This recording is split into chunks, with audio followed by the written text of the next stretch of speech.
Guarantee news ವಿಶೇಷ ಕಾರ್ಯಕ್ರಮಕ್ಕೆ ಸ್ವಾಗತ. ನಾನು ಮಾರುತಿ ಪಾವಗಡ. ರಾಜ್ಯದಲ್ಲಿ ಜಂಟಿ ಅಧಿವೇಶನ ಆರಂಭ ಆಗಿದೆ. ಆದರೆ ಅಧಿವೇಶನದ ಮೊದಲ ದಿನವೇ ಸದನ ಕದನವಾಗಿ ಆರಂಭ ಆಗಿದೆ. ಒಂದು ಕಡೆ ರಾಜ್ಯಪಾಲರ ನಡೆಯನ್ನ ಕಾಂಗ್ರೆಸ್ ಆಕ್ಷೇಪವನ್ನು ವ್ಯಕ್ತಪಡಿಸಿದೆ. ಮತ್ತೊಂದು ಕಡೆ ರಾಜ್ಯಪಾಲರ ಬಳಿ ಕಾಂಗ್ರೆಸ್ ಅವರು ಕ್ಷಮೆಯಾಚಿಸಬೇಕು ಅನ್ನುವಂಥ ಒಂದು ಒತ್ತಾಯವನ್ನ ಬಿಜೆಪಿ ಅವರು ಮಾಡ್ತಾ ಇದ್ದಾರೆ. ಹಾಗಾದ್ರೆ ಅವತ್ತು ನಡೆದಿದ್ದೇನೆ, ಮುಂದಿನ ವಾರ ನಡೆಯುವಂಥ ಅಧಿವೇಶನದಲ್ಲಿ ಏನೆಲ್ಲ ಆಗುತ್ತೆ, ಇದ್ರ ಬಗ್ಗೆ ನಮ್ಮ ಜೊತೆ ಮಾತಾಡೋದಕ್ಕೆ ಚಿಕ್ಕಬಳ್ಳಾಪುರ ಶಾಸಕರಾದಂತಹ ಫೈರ್ಬ್ರ್ಯಾಂಡ್ ಪ್ರದೀಪ್ ಈಶ್ವರ್ ಅವರು ಇದ್ದಾರೆ. ಸರ್, ಕಾರ್ಯಕ್ರಮಕ್ಕೆ ಸ್ವಾಗತ. ನಮಸ್ಕಾರ ಅಣ್ಣ. ಸೀನಿಯರ್ಸ್ಗಿಂತೂ ಜೂನಿಯರ್ MLA ಸಿಕ್ಕಾಪಟ್ಟೆ ಸುದ್ದಿ ಮಾಡ್ತಿದ್ದೀರಲ್ಲ ಅಂತ. ತೆಲುಗು ಮಹೇಶ್ ಬಾಬು ಪಿಕ್ಚರಲ್ಲಿ ಒಂದು ಡೈಲಾಗ್ ಇದೆ, ಎప్పుడు వచ్చామని కాదన్న ಬುಲೆಟ್ ದಿಗಿಂದ ಲೇದ ಅಂತ. ನನ್ನ ಬಾರ್ಡ್ರು ನೀವು ಬಾರ್ಡ್ರು ಸ್ಲ್ಯಾಂಗ್ ಚೆನ್ನಾಗಿರುತ್ತೆ ಅಂತ ಹೇಳಿದ್ದೀನಿ. ಸೊ ಇಲ್ಲಿ ನನಗೆ ಆಲ್ರೆಡಿ 40 ವರ್ಷ, ನೀವು ಇನ್ನೂ ಅನುಭವ ಆಗಬೇಕು, ಇನ್ನೂ ವಯಸ್ಸಿದೆ ಅಂದರೆ ಹೆಂಗೆ? ನಾನು ಅನುಭವದಲ್ಲಿ ಸೀನಿಯರ್ ಇದ್ದೀನಿ, ವಯಸ್ಸಲ್ಲಿ ಚಿಕ್ಕವನಿದ್ದೀನಿ. ಎಸ್, ನನ್ನ ಸರ್ಕಾರಕ್ಕೆ ಅಸ್ತಿತ್ವದ ಧಕ್ಕೆ ಬಂದಾಗ, ನನ್ನ ಸರ್ಕಾರದ ಐಡಿಯಾಲಜಿಗೆ ಧಕ್ಕೆ ಬಂದಾಗ ಗವರ್ನರ್ ಆಗಲಿ, ಪ್ರೆಸಿಡೆಂಟ್ ಆಗಲಿ, ಪ್ರೈಮ್ ಮಿನಿಸ್ಟರ್ ಆಗಲಿ ಫೈಟ್ ಮಾಡ್ತೀನಿ. ಅದೇ ರೀತಿ ಫೈಟ್ ಮಾಡ್ತಿದ್ದೀನಿ.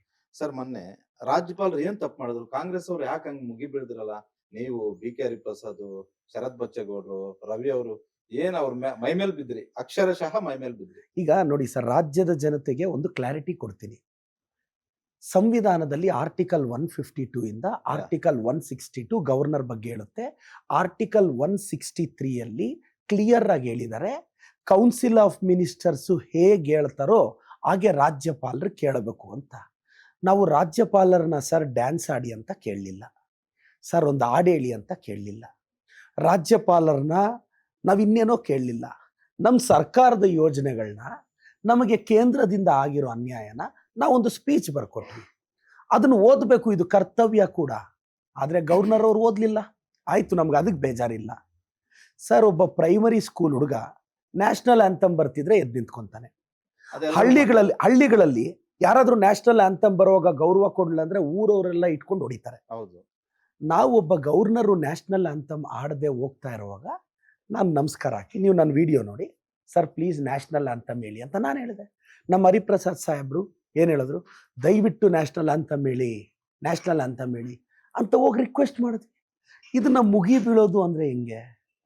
ಅಲ್ಲ, ಈಗ ಅವರು ರಾಜ್ಯಪಾಲರು ಭಾಷಣ ಮಾಡೋದಕ್ಕೆ ಬಂದ್ರು, ಅಲ್ಲಿ ನಾನು ಕೂಡ ಇದ್ದೆ. ನಾವ್ ಯಾರಾದ್ರೂ ತೊಂದ್ರೆ ಮಾಡಿದ್ವಾ? ನೀವ್ ಯಾರು ತೊಂದ್ರೆ ಮಾಡ್ಲಿಲ್ಲ. ಭಾಷಣ ಮುಗಿಯೋರ್ಗು ನಾವ್ ಇಂಟರ್ಫಿಯರ್ ಆದ್ವಾ? ಆಗ್ಲಿಲ್ಲ. ನಾವು ಅರ್ಧ ಗಂಟೆ ಇರೋ ಸ್ಪೀಚ್ ನ ಅವರು 1 ನಿಮಿಷಕ್ಕೆ ಇಳಿಸಿ ನ್ಯಾಷನಲ್ ಆ್ಯಂಥಮ್ ಹೇಳಿದ್ರೆ ಜೈ ಹಿಂದ್ ಅಂತ ಹೇಳೋವಾಗ ಸರ್ ನ್ಯಾಷನಲ್ ಆ್ಯಂಥಮ್ ಹೇಳಿ ಅಂತ ಕೇಳೋದು ತಪ್ಪ? ಅಲ್ಲ, ಜೈ ಹಿಂದ್ ಅಂತ ಹೇಳಿದ ತಕ್ಷಣ ಯಾಕೆ ನ್ಯಾಷನಲ್ ಆ್ಯಂಥಮ್ ಬರ್ಲಿಲ್ಲ ಅಂತ ಪ್ರತಿ ಬಾರಿನೂ ಕೂಡ ಜೈ ಹಿಂದ್ ಅಂತ ಯಾವಾಗ ಹೇಳ್ತಾರೆ ಇಮಿಡಿಯೇಟ್ ನ್ಯಾಷನಲ್ ಆ್ಯಂಥಮ್ ಬರ್ತಿತ್ತು. ಈ ಬಾರಿ ಯಾಕೆ ಬರ್ಲಿಲ್ಲ? ಇಲ್ಲ, ನಮಗೆ ಯಾರಿಗೂ ಅದು ಸ್ಪೀಚ್ 1 ನಿಮಿಷಕ್ಕೆ ಮುಗಿಯೋದು ಯಾರಿಗೂ ಗೊತ್ತು? ಕನಿಷ್ಠ 40-45 ನಿಮಿಷ ಸ್ಪೀಚ್ ಇರುತ್ತೆ ಅಂತ ಎಲ್ಲರೂ ಆ ಭಾವನೆಯಲ್ಲಿದ್ದರು.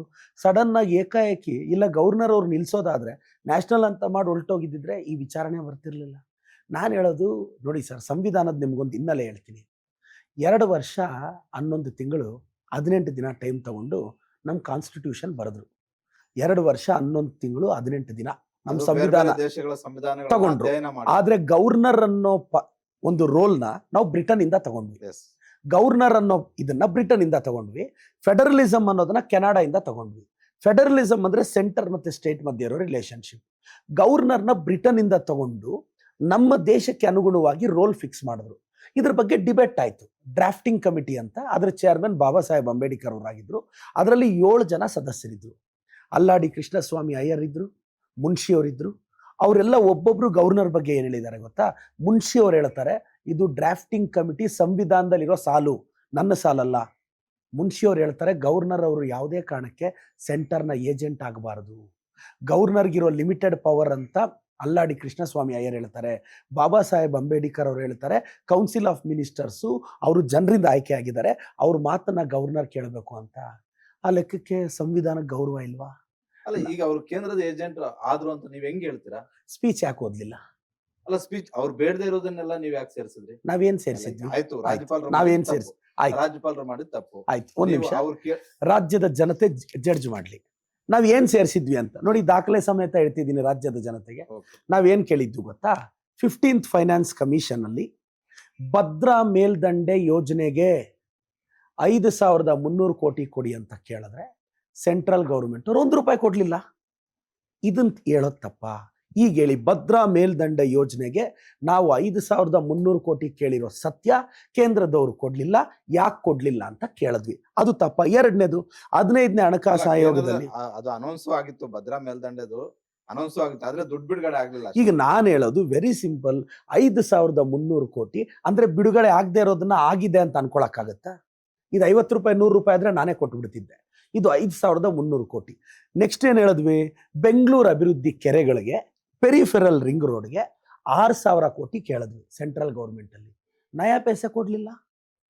ಇದನ್ನ ಒಂದ್ ನಿಮಿಷ ಸರ್, ಇದು ಸ್ಪೀಚಲ್ಲಿ ಬರೆಯೋದ್ ತಪ್ಪ?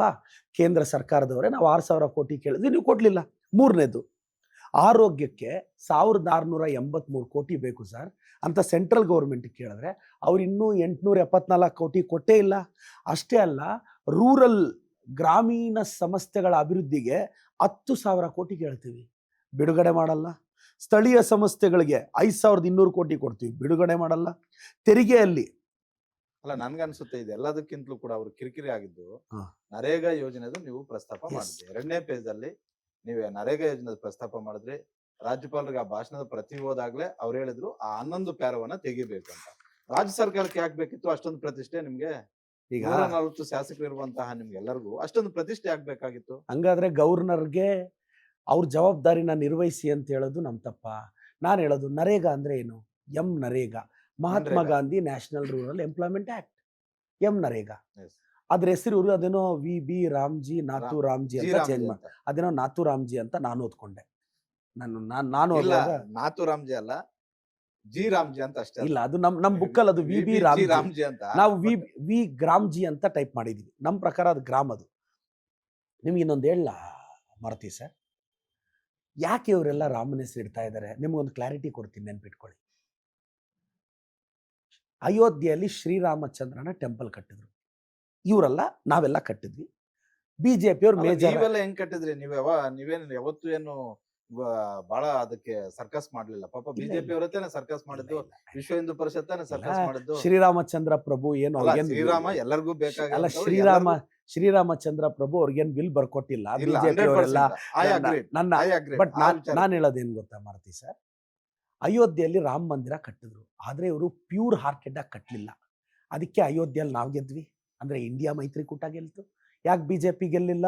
ಶ್ರೀರಾಮಚಂದ್ರನ ನಾಡಲ್ಲಿ ಸರಯೂ ನದಿಯ ದಡದಲ್ಲಿ ಇರೋ ಲೋಕಸಭಾ ಕ್ಷೇತ್ರದಲ್ಲಿ ಅವ್ರು ಸೋತಿದ್ರು. ಸೊ ರಾಮನ್ನ ಹೋಲಿಸ್ಕೊಳ್ಳೋ ಪ್ರಯತ್ನ ಪಡ್ತಿದ್ದೀರಿ. ನಾನೇನಂತೀನಿ ಗೊತ್ತಾ, ಇವ್ರು ಅಯೋಧ್ಯೆಯಲ್ಲಿ ಮಾತ್ರ ಶ್ರೀರಾಮಚಂದ್ರನ ನೋಡ್ತಾರೆ. ನನಗೆ ಅಯೋಧ್ಯೆಯಲ್ಲಿರೋ ಶ್ರೀರಾಮಚಂದ್ರನೂ ದೇವ್ರೆ, ನನ್ನ ಮನೆಯಲ್ಲಿರೋ ನನ್ನ ತಂದೆ ಶ್ರೀರಾಮಚಂದ್ರನಷ್ಟೇ ಶ್ರೇಷ್ಠ. ವಿಧಾನಸೌಧದಲ್ಲಿ ಸಿದ್ದರಾಮಯ್ಯನವರು ಅಂತ ಒಬ್ರು ಕೂತಿರ್ತಾರೆ, ಅವರು ನನಗೆ ಶ್ರೀರಾಮಚಂದ್ರನೇ. ನಾವು ಇವರಲ್ಲೆಲ್ಲ ರಾಮನ್ ನೋಡ್ತೀವಿ. ಇವ್ರು ನೋಡಿದ್ರೆ ಮಹಾತ್ಮ ಗಾಂಧಿ ಹೆಸರು, ಗುಜರಾತಲ್ಲಿ ಹುಟ್ಟಿದಂಥ ಮಹಾತ್ಮ ಗಾಂಧಿ ವ್ಯಕ್ತಿನ ಹೆಸರನ್ನ ಗುಜರಾತಲ್ಲಿ ಹುಟ್ಟಿರೋರೇ ತೆಗೆದಾಕ್ತಾರೆ. ಇದು ಗುಜರಾತ್ಗೂ ಅವಮಾನ, ನಮಗ್ ಮಾತ್ರ ಅಲ್ಲ. ಬಟ್ ಗುಜರಾತ್ ಅವರು ಯಾರು ಆಕ್ಷೇಪಣೆ ವ್ಯಕ್ತಪಡಿಸ್ತಿಲ್ವಾ? ಇವರೇ ಇದಾರಲ್ಲ, ಗಾನಾ ಬಜಾನ ಬಾರ್ಸಕ್ಕೆ ಗುಜರಾತಲ್ಲೆಲ್ಲ ಇವರೇ ತಾನೇ ಇರೋದು. ಅಲ್ಲಿ ಇವ್ರು ಯಾರು ವಿರೋಧ ಮಾಡ್ತಾರೆ? ಅಲ್ಲೂ ವಿರೋಧ ಇದೆ, ಅದು ಆಚೆ ಬರ್ತಿಲ್ಲ ಅಷ್ಟೇ. BJP people are very good media management people ಅವರು. ಬಟ್ ಈ ಬಾರಿಯ ಜಂಟಿ ಅಧಿವೇಶನ ಅಂತೂ ನಾನು ಪ್ರದೀಪ್ ಈಶ್ವರ ಯಾರೋ ಒಬ್ಬರಿಂದ ಅಲ್ಲ, ಇಡೀ 124 ಶಾಸಕರು ಕೂಡ ರಾಜ್ಯದ ಮಾನವನ್ನ ಹರಾಜು ಹಾಕಿದ್ರಿ. ಇದು ನಿಜಾನ ಸುಳ್ಳ? ಈಗ ವೆರಿ ಸಿಂಪಲ್, ದೇಶದಲ್ಲಿ ಕರ್ನಾಟಕದ ಮರ್ಯಾದೆಯನ್ನ ಒಬ್ಬ ಗವರ್ನರ್ ಹರಾಜ್ಗೆ ಹಾಕಿದಾಗ ಅದನ್ನ ಖಂಡಿಸಿದ್ವಿ. ಹೀಗ್ ಮಾಡಬೇಡಿ. ಅದು ಹರಾಜು ಹಾಕೋದು ಕಾರಣ ನೀವೇ ತಾನೇ, ನೀವು ಬರ್ಕೊಟ್ಟ ಭಾಷಣ ತಾನೇ. ನಮ್ಮ ರಾಜ್ಯದ ಗೌರವವನ್ನ ಮಾನ್ಯ ರಾಜ್ಯಪಾಲರೇ ಕಾಪಾಡಿ ಅಂತ ನಾವು ಕೇಳ್ಕೊಂಡಿದ್ದು. ಅವರು ಏಕಾಏಕಿ ನಮ್ಮ ರಾಜ್ಯದ ಗೌರವ ನೋಡಿ, ಇದು ಹೊಸದಲ್ಲ. ತಮಿಳ್ನಾಡಲ್ಲೂ ಹಿಂಗೆ ಆಯ್ತು, ಕೇರಳಲ್ಲೂ ಹಿಂಗೆ ಆಯ್ತು. ಸೌತ್ ಇಂಡಿಯನ್ ಸ್ಟೇಟ್ಸ್ ಬಗ್ಗೆ ನಾರ್ತ್ ಅವ್ರಿಗೆ ನಮ್ಮನ್ನ ಕಂಡ್ರೆ ಆಗಲ್ಲ. ಇದು ಹೊಸದ್ ಹೇಳ್ತಿದ್ರಿ ನೀವು. ಇಲ್ಲ, ಇವತ್ತಿನ್ನೊಂದು ಎಕ್ಸಾಂಪಲ್ ಹೇಳ, ಅನುದಾನದ ವಿಚಾರದಲ್ಲಿ ಹೇಳಿ, okay, ಇವತ್ತಿನ್ನೊಂದು ಎಕ್ಸಾಂಪಲ್ ಹೇಳ. ಸ್ತಬ್ಧ ಚಿತ್ರಗಳು ಮೆರವಣಿಗೆ ಆಗುತ್ತಲ್ಲ ರಿಪಬ್ಲಿಕ್ ಡೇ, ಹೌದು, yes, yes. ಆಗುತ್ತಲ್ಲ. ಅಲ್ಲ, ಅದು ಪ್ರತಿ ಬಾರಿ ನಮ್ಗೆ ಅನ್ಯಾಯ ಆಗ್ತಿದೆ. ನೋ, ಈ ಬಾರಿ ಮಿಲೆಟ್ಸ್ ಟು ಮೈಕ್ರೋಚಿಪ್ಸ್ ಅಂತ ನಮ್ದು ಥೀಮು. ಹೌದು. ಇವತ್ತು ನಮ್ಮ ಸ್ತಬ್ಧ ಚಿತ್ರವನ್ನ ದೆಹಲಿಯ ಮುಖ್ಯ ರಸ್ತೆಯಲ್ಲಿ ಓಡಾಡಕ್ಕೆ ಅವಕಾಶ ಕೊಟ್ಟಿಲ್ಲ. 30ರಲ್ಲಿ 17ಕ್ಕೆ ಅವಕಾಶ ಕೊಟ್ಟಿದ್ದಾರೆ. ನಮ್ದು ಅಲ್ಲೆಲ್ಲೋ ಮೂಲೆಯಲ್ಲಿ ನಿಲ್ಸಿರ್ತಾರಂತೆ, ಇಷ್ಟ ಇದ್ದವ್ರು ಹೋಗಿ ನೋಡ್ಕೊಂಡ್ ಬರ್ಬೇಕಂತೆ. ನಮ್ಮದು ಮೇಜರ್ ಏನು ಅದು ಸ್ತಬ್ಧ ಚಿತ್ರ ಮೆರವಣಿಗೆ ಆಗುತ್ತೆ, ಅಲ್ಲಿ ಕರ್ನಾಟಕದ್ದಿಲ್ಲ, ಇದು ಕನ್ನಡಿಗರಿಗೆ ಅವಮಾನ ತಾರೆ. ಅಲ್ಲ ಖಂಡಿತ ಅದು ಅವಮಾನ. ಅದ್ರಲ್ಲಿ- ಪಾಪ 15 ಅದ್ರಲ್ಲಿ- ಜನ ಗೆಲ್ಸ್ ಅದ್ರಲ್ಲಿ- ಕಳ್ಸಿದ್ವಲ್ಲ ಸರ್ ಅದ್ರಲ್ಲಿ- ಪಾಪ. ಅದ್ರಲ್ಲಿ ಅವ್ರು ಬಿಜೆಪಿ ಅವರೆಲ್ಲ ಅಲ್ಲಲ್ಲ, ಮಾತಾಡೋದ್ರ ಬಗ್ಗೆ. ಅದರಲ್ಲಿ ಗುಜರಾತ್ದಿದೆ, ತಮಿಳ್ನಾಡ್ದಿದೆ, ಯಾಕೆಂದ್ರೆ ಎಲೆಕ್ಷನ್ ಅಲ್ವಾ, ಹೌದು. ಕೇರಳದಿದೆ, ಯಾಕೆಂದ್ರೆ ಎಲೆಕ್ಷನ್ ಅಲ್ವಾ, ಪುದುಚೇರಿದಿದೆ, ಎಲೆಕ್ಷನ್ ಅಲ್ವಾ, ಅಸ್ಸಾಂದಿದೆ, ಎಲೆಕ್ಷನ್ ಅಲ್ವಾ, ಕರ್ನಾಟಕ ಯಾಕಿಲ್ಲ, ಎಲೆಕ್ಷನ್ ಇಲ್ಲ ಅಲ್ವಾ. ಇನ್ನು 2 ವರ್ಷ ಇದೆಯಲ್ಲ. ಅಲ್ಲ, ಇದು ಸರಿನಾ? ಬಿಜೆಪಿ ಅವ್ರು ಮಾಡೋದು ಸರಿನಾ? ಇದನ್ನ ಧಿಕ್ಕರಿಸಬಾರ್ದಾ? ಪ್ರಶ್ನೆ ಮಾಡಬಾರ್ದಾ? ಮಾಡ್ತೀವಿ. ಗವರ್ನರು ನಾನು ಹೇಳೋದು ಸರ್ ಸ್ಕೂಲ್ ಹುಡುಗ ನ್ಯಾಷನಲ್ ಅಂತ ಮಾಡಲಿಲ್ಲ ಅಂದ್ರೆ ನೀವು ಕರೆದು ಹೊಡಿತೀರಾ ಸರ್? ಅಲ್ಲ ಖಂಡಿತ ಅದು ಯಾರೇ ನ್ಯಾಷನಲ್, ಈಗ ರಾಷ್ಟ್ರಗೀತೆ ಗೌರವಿಸುವುದು, ರಾಷ್ಟ್ರಗೀತೆ ಆಡೋದು ಪ್ರತಿಯೊಬ್ಬ ಭಾರತೀಯ ಪ್ರಜೆಯ ಕರ್ತವ್ಯ. ಅದು ಗೌರವಿಸೋದು ಇದು ನಮ್ಮ ಕರ್ತವ್ಯಗಳಲ್ಲೂ ಕೂಡ ಇದೆ. ಹಾ. ಅದನ್ನ ರಾಜ್ಯಪಾಲರು ಮಾಡ್ಲಿಲ್ಲ, ಅದನ್ನ ಖಂಡಿಸ್ಬೇಕಾಗಿರುವಂತ ನಿಮ್ ಕೆಲಸ. ಆದ್ರೆ ಅದಕ್ಕೂ ಮೊದಲು ಅದು ಸ್ವಿಚ್ ಆನ್ ಮಾಡಿದ್ರೆ ಆಗೋಗಿರೋದಲ್ಲ. ರಾಷ್ಟ್ರಗೀತೆ ಬಂದ್ಮೇಲೆ ಅಂತ ಅವ್ರು ಹೋಗಕ್ ಆಗ್ತಿರ್ಲಿಲ್ಲ. ಸ್ವಿಚ್ ಅಂತೂ ರಾಜ್ಯಪಾಲರು ಆನ್ ಮಾಡಕ್ ಆಗ್ತಿರ್ಲಿಲ್ಲ. ಅದು ಆನ್ ಮಾಡ್ಬೇಕಾಗಿರೋದು ಯಾರು? ನೀವೇ ಯಾವ್ದೋ ಒಂದು ಏಜೆನ್ಸಿ ಕೊಟ್ಟಿರೋದು, ರಾಜ್ಯ ಸರ್ಕಾರದವರು. ರಾಜ್ಯ ಸರ್ಕಾರ ಮಾಡದೇ ಇರೋ ಕೆಲಸವನ್ನ ಈಗ ರಾಜ್ಯಪಾಲರ ಕಡೆ ಬೆರಳು ತೋರಿಸೋದು ಸರಿನಾ ಅಂತ. ಈಗ ರಾಜ್ಯಪಾಲ ಹಾಗಂದ ಮಾತ್ರಕ್ಕೆ ಗವರ್ನರ್ ಮಾಡಿದ್ದೆಲ್ಲ ಸರಿ, ಬಿಜೆಪಿ ಅವ್ರು ಮಾಡಿದ್ದೆಲ್ಲ ಸರಿ ಅಂತ ನಾನು ಹೇಳ್ತಿಲ್ಲ. ಇಲ್ಲ, ಇದು ರಾಜ್ಯಪಾಲರ ಸ್ಪೀಚು ನಾವು 30-40 ನಿಮಿಷ ಇರುತ್ತೆ ಅನ್ಕೊಂಡ್ವಿ, 1 ನಿಮಿಷಕ್ಕೆ ಮುಗಿಯುತ್ತೆ ಅಂತ ನಮಗೂ ಸರ್ಪ್ರೈಸು. ಅವ್ರು ಜೈ ಹಿಂದ್ ಅಂತ ಇಳಿತಿದ್ರೆ ನಮಗೂ ತೋಚಲಿಲ್ಲ ಏನ್ ಮಾಡ್ಬೇಕು ಅಂತ. ನಾನು ಹೇಳೋದಿಷ್ಟೇ, ರಾಜ್ಯಪಾಲರು ತಪ್ಪು ಮಾಡಿದ್ದಾರೆ. ರಾಜ್ಯಪಾಲರು ನಮ್ಮ ರಾಜ್ಯನ ಬಿಟ್ಟು ಹೋಗ್ಬೇಕು. ನಾನೇನಂದೆ, ರಾಜ್ಯಪಾಲರೇ ನಮ್ಮ ನಾಡನ್ನ ಬಿಟ್ಟು ಹೋಗಿ ಕರ್ನಾಟಕವನ್ನ ಕಾಪಾಡಿ. ನನ್ನ ಸ್ಲೋಗನ್ ಏನು? ರಾಜ್ಯಪಾಲರೇ ನಮ್ಮಿಂದ ಹೊರಡಿ ನಮ್ಮ ರಾಜ್ಯವನ್ನ ಕಾಪಾಡಿ. ಇದು ನಾರ್ತ್ ಇಂಡಿಯನ್ಸ್ಗೆ ಅರ್ಥ ಆಗಬೇಕು ಅಂತ ಸ್ವಲ್ಪ ಪವರ್ಫುಲ್ ಆಗಿ ಹಿಂದಿಯಲ್ಲಿ ಹೇಳಿದೆ. ಅಂದ್ರೆ ಗವರ್ನರ್ ಹಟಾವ್, ಕರ್ನಾಟಕ ಬಚಾವ್. ಇದು ಕನ್ನಡ ಟ್ರಾನ್ಸ್ಲೇಷನ್ ಏನು ಗೊತ್ತಾ? ಗವರ್ನರ್ ತಾವು ದಯವಿಟ್ಟು ಹೋಗಿ ರಾಜ್ಯವನ್ನ ರಾಜ್ಯ ಬಿಟ್ಟು ಕಾಪಾಡಿ. ತೊಲಗಿ ಅಂತ. ತಪ್ಪೇನಿದೆ? ನಾನು ಮತ್ತೆ ಹೇಳ್ತೀನಿ, ಗವರ್ನರ್ ಹಟಾವ್, ಕರ್ನಾಟಕ ಬಚಾವ್. ಅಂದ್ರೆ ಗವರ್ನರ್ ಹೋದ್ರೆ ಎಲ್ಲ ಸರಿ ಹೋಗುತ್ತೆ ಸರ್. ಇಲ್ಲಿ ಬಿಜೆಪಿ ಹೋದ್ರೆ ಸರಿ ಹೋಗುತ್ತೆ, NDA ಹೋದ್ರೆ. NDA ಅಂದ್ರೆ ನಿಮ್ಗೆ ಗೊತ್ತಾ? NDA ಅಂದ್ರೆ ನೇಷನ್ ಡಿಸ್ಟ್ರಾಯಿಂಗ್ ಅಲಿಯನ್ಸ್ ಅಂತ. ಹೊಸ ಅರ್ಥ ಕೊಡ್ತಾ ಇದ್ದೀರಾ, ಹೊಸ ವ್ಯಾಖ್ಯಾನ ಕೊಡ್ತಿದ್ದೀರಾ. ಅಲ್ಲ, ಅದಕ್ಕೆ ಸ್ಯೂಟಬಲ್ ಆದ ಅಲ್ಲ, ಅರ್ಥ ಕೊಡ್ತಾ 3 ಬಾರಿ ದೇಶವನ್ನ ಈಗ ಸರಾಗವಾಗಿ ಈಗ ನೀವು ಒಂದ್ ನಿಮಿಷ ಹರಿಪ್ರಸಾದ್ ಸಾಹೇಬ್ರು ಸೀನಿಯರ್ ಲೀಡರ್ ಹೌದಾ ಅಲ್ವಾ? ಹೌದು, ಸೀನಿಯರ್. ಅದು ನೋಡ್ರಿ, ಹರಿಯಾಣ ಇನ್ಚಾರ್ಜ್, ಸೀನಿಯರ್ ಲೀಡರ್, ಒಮ್ಮೆ ರಾಜ್ಯಸಭೆಗೆ ಡೆಪ್ಯೂಟಿ ಸ್ಪೀಕರ್ ರೇಸ್ಗೆ ಬಂದವರು. ಅವರು ಗ್ರಾಮೀಣ ಭಾಗದಲ್ಲಿ ರೂರಲ್ ಎಂಪವರ್ಮೆಂಟ್ಗೆ OBC ಚಾಂಪಿಯನ್. OBCಯ ಇವತ್ತು ಸಿದ್ದರಾಮಯ್ಯ ಸಾಹೇಬ್ರು ಆದ್ಮೇಲೆ OBCಯಲ್ಲಿ ಅಷ್ಟು ಎತ್ತರದ ಸ್ಥಾನದಲ್ಲಿ ನಿಂತ್ರೆ ಯಾರಾದ್ರು ಅದು BK ಹರಿಪ್ರಸಾದ್ ಸಾಹೇಬ್ರು ಅಂತ ನಾನು ಎಳ್ಳಷ್ಟು ಸಂಶಯ ಇಲ್ಲದೆ ಹೌದು. ಹೇಳ್ತೀನಿ. ನಿಮ್ಮ ಆದ್ರೆ ಕಾಂಗ್ರೆಸ್ ಅಲ್ಲಿರುವಂತಹ OBC ಲೀಡರ್ಗಳಲ್ಲಿ after Siddaramaiah is a leader. ನೋಡಿ, ಇದು ನಾನು ಹೇಳ್ತೀನಿ, ನಾನು ಒಂದು OBC ಹುಡುಗ sir. Okay. Is an OBC champion. ಅವ್ರು ಬಟ್ಟೆ ಹರಿದ್ರೆ ಅಲ್ಲ, ಬಿಜೆಪಿ ಅವ್ರು ಕೊರೋ ಗೌರವನ ಇದು? ಇಲ್ಲ, ಇದು ಬಿಜೆಪಿ ಅವರೇ ಮಾಡಿದ್ದು. ಅಲ್ಲ, ಇದು ಬಿಜೆಪಿ ಅವರು ನಮಗೂ ಅದಕ್ಕೆ ಸಂಬಂಧನೇ ಇಲ್ಲ, ಯಾರೋ ಮಾರ್ಷಲ್ ತಳೆದ್ರು ಅಂತ ಬಿಜೆಪಿ ಅವರು ಆರೋಪ. ಈಗ ಒಂದ್ ನಿಮಿಷ ಆಯ್ತು, ನಾನು ನೀವು ಹೇಳಿದ್ದೆಲ್ಲವನ್ನೂ ಒಪ್ಕೊಳ್ತೀನಿ. BK Hariprasad one of the tallest leader OBC. ಈಗ ಒಂದ್ ನಿಮಿಷ ಆದ್ರೆ ಒಂದ್ ನಿಮಿಷ ರಾಜ್ಯಪಾಲರು ಇಲ್ಲ ಅಡ್ಡ ಹಿಂಗ್ ಹಾಕೋದು ಇಲ್ಲ ಒಬ್ಬ ಅಡ್ಡ ಹಿರಿಯ ಹಾಕಿಲ್ಲ. ನಾಯಕರಿಗೆ ಅದು ಸಭ್ಯನಾ? ಅಡ್ಡ ಹಾಕಿಲ್ಲ. ಅವರು ಎದುರಿಗೆ ಬಂದು ನ್ಯಾಷನಲ್ ಅಂತ ಮಾಡಿ ಅಂತ ರಿಕ್ವೆಸ್ಟ್ ಮಾಡ್ತಿರೋದು, ಆವಾಗ ಮಾರ್ಷಲ್ಗಳು ತಳ್ಕೊಂಡು ಹೋಗಿರೋದು. ಈ ಸೀನ್ನ ನೀವು ಸ್ಲೋ ಮೋಷನ್ ಅಲ್ಲಿ ನೋಡಿ. ನೀವು ಟೆಕ್ನಾಲಜಿ ಇದೆ, ನಿಮ್ ಚಾನಲ್ ಹತ್ರ ಇದೆ, ಎಂಟೈರ್ ವಿಡಿಯೋನ ತಂದು ಸ್ಲೋ ಮೋಷನ್ ಅಲ್ಲ, ಅವ್ರು ಅಲ್ಲಿ ಕೇಳ್ತಿದ್ದಾರೆ, ನಾನು ಇಷ್ಟೇ. ಪೂರ್ಣ Very- ಭಾಷಣ ಓದಿ very ಹೋಗಿ, simple. ಭಾಷಣ ಓದಿ ಹೋಗಿ ಅಂತ ಹೇಳ್ಬಿಟ್ಟು. Very simple. ನಮ್ಮ BK ಹರಿಪ್ರಸಾದ್ ಸಾಹೇಬ್ರಿಗೆ ಬಿಜೆಪಿ ಅವ್ರು ಯಾವಾಗ ಕ್ಷಮೆ ಕೇಳ್ತಾರೆ? ಗವರ್ನರ್ ಅವ್ರು ಯಾವಾಗ ಕ್ಷಮೆ ಕೇಳ್ತಾರೆ? ನಾನು ಅಷ್ಟೇ ಪ್ರಶ್ನೆ. ಇಲ್ಲ ಸರ್, ಗವರ್ನರ್ ಅವರು ನಮ್ಮ BK ಹರಿಪ್ರಸಾದ್ ಅವರು ಕ್ಷಮೆ ಕೇಳಬೇಕು. ಇದು ನನ್ನ ವಾದ. ಅಲ್ಲ, ಯಾವಾಗ ನಿಮ್ ವಾದ ಕೇಳ್ತಾರೆ? ಇದು. ಈಗ ಗವರ್ನರ್ ಅವರು ನಮ್ಮ BK ಹರಿಪ್ರಸಾದ್ ಸಾಹೇಬ್ರಿಗೆ ಯಾವಾಗ ಕ್ಷಮೆ ಕೇಳ್ತಾರೆ? ಅಲ್ಲ, ಕ್ಷಮೆ ಯಾಕೆ ಕೇಳ್ಬೇಕು ಗವರ್ನರ್? ಯಾಕಂದ್ರೆ ಅವ್ರ ತೊಂದರೆ. ಒಂದ್ ಅವ್ರೇನು- ನಿಮಿಷ ಅಲ್ಲಿ ಜಾಯಿಂಟ್ ಸೆಷನ್ ಒಂದ್ ನಿಮಿಷ ಮನೆಗೆ ಏನಾದ್ರೂ ಸಮಸ್ಯೆ ಆದ್ರೆ ನೀವು ಯಜಮಾನ ಏನ್ ಮಾಡ್ತಾನೆ ಅಂತ ಕೇಳಿದ್ರೆ ಮನೆ ಯಜಮಾನ ಜವಾಬ್ದಾರಿ ತಾನೆ. ನೀವ್ ಇವತ್ತು ಯಜಮಾನ್ ತರ ನೋಡ್ತಿಲ್ವಲ್ಲ ಅವ್ರನ್ನ, ರಾಜ್ಯಪಾಲರನ್ನ. ಈಗ ನಾವು ಯಜಮಾನ್ರ ತರ ನೋಡ್ಬೇಕು ಅಂದ್ರೆ ಅವ್ರ ಯಜಮಾನ್ರ ತರ ಬಿಹೇವ್ ಮಾಡ್ಬೇಕಲ್ಲ, ದೊಡ್ಡವ್ರ ತರ ಬಿಹೇವ್ ಮಾಡ. ಈಗ ನನ್ನ ಕ್ವಶನ್ ಇಷ್ಟೇ, ಮಾನ್ಯ ರಾಜ್ಯಪಾಲರೇ ಗೌರವಾನ್ವಿತರೇ, ಇಲ್ಲ ಗೊತ್ತು, ನಾನು ಹೆಸರಿಟ್ಟು ಅವ್ರು ದೊಡ್ಡವರು ಇದ್ದಾರೆ, ನನ್ನ ಹೆಸರೆಲ್ಲ ಇಟ್ಟು ಕರೀಲಾರೆ. ಮಾನ್ಯ ರಾಜ್ಯಪಾಲರೇ, ನಮ್ಮ BK ಹರಿಪ್ರಸಾದ್ ಸಾಹೇಬ್ರಿಗೆ ತಾವು ಯಾವತ್ತೂ ಕ್ಷಮೆ ಕೇಳ್ತೀರ? ಇಷ್ಟೇ ನನ್ನ ವಾದ. ಅಲ್ಲ ಅವ್ರು ಕೇಳ್ಬೇಕು, ಬಿಜೆಪಿ ಅವ್ರು ಕೇಳ್ಬೇಕು. ಯಾಕಂದ್ರೆ ಬಿಜೆಪಿ ಅವರು ಪರಿಷತ್ತಲ್ಲಿ ಇದನ್ನೇ ಮೈನ್ ಅವ್ರು ಅಜೆಂಡಾ ಆಗಿ ಇಟ್ಕೊಂಡಿದ್ದಾರೆ. ಈಗ ಗವರ್ನರ್ ಡಿ ಕೆ ಹರಿಪ್ರಸಾದ್ ನಾನೇನು ಅನ್ಕೋತೀನಿ, ಅಕ್ಷರಶಃ ನೀವು ಇನ್ನೂ ರೌಡಿ ಅಂತ ವರ್ತಿಸಿದ್ರು ನೀವು ಅನ್ನೋ ಆರೋಪವನ್ನ ಚಲವಾದಿ ನಾರಾಯಣ ಸ್ವಾಮಿ ಮಾಡ್ತಾರೆ. ನೀವು ಒಂದ್ ಹೇಳ, ಇನ್ನ ಗವರ್ನರ್ ಅವರು ಗವರ್ನರ್ ಆಗಿ ಉಳಿದಿದ್ದೀರಾ ಅಂತ ನೀವು ಭಾವಿಸ್ತಿದ್ದೀರಾ?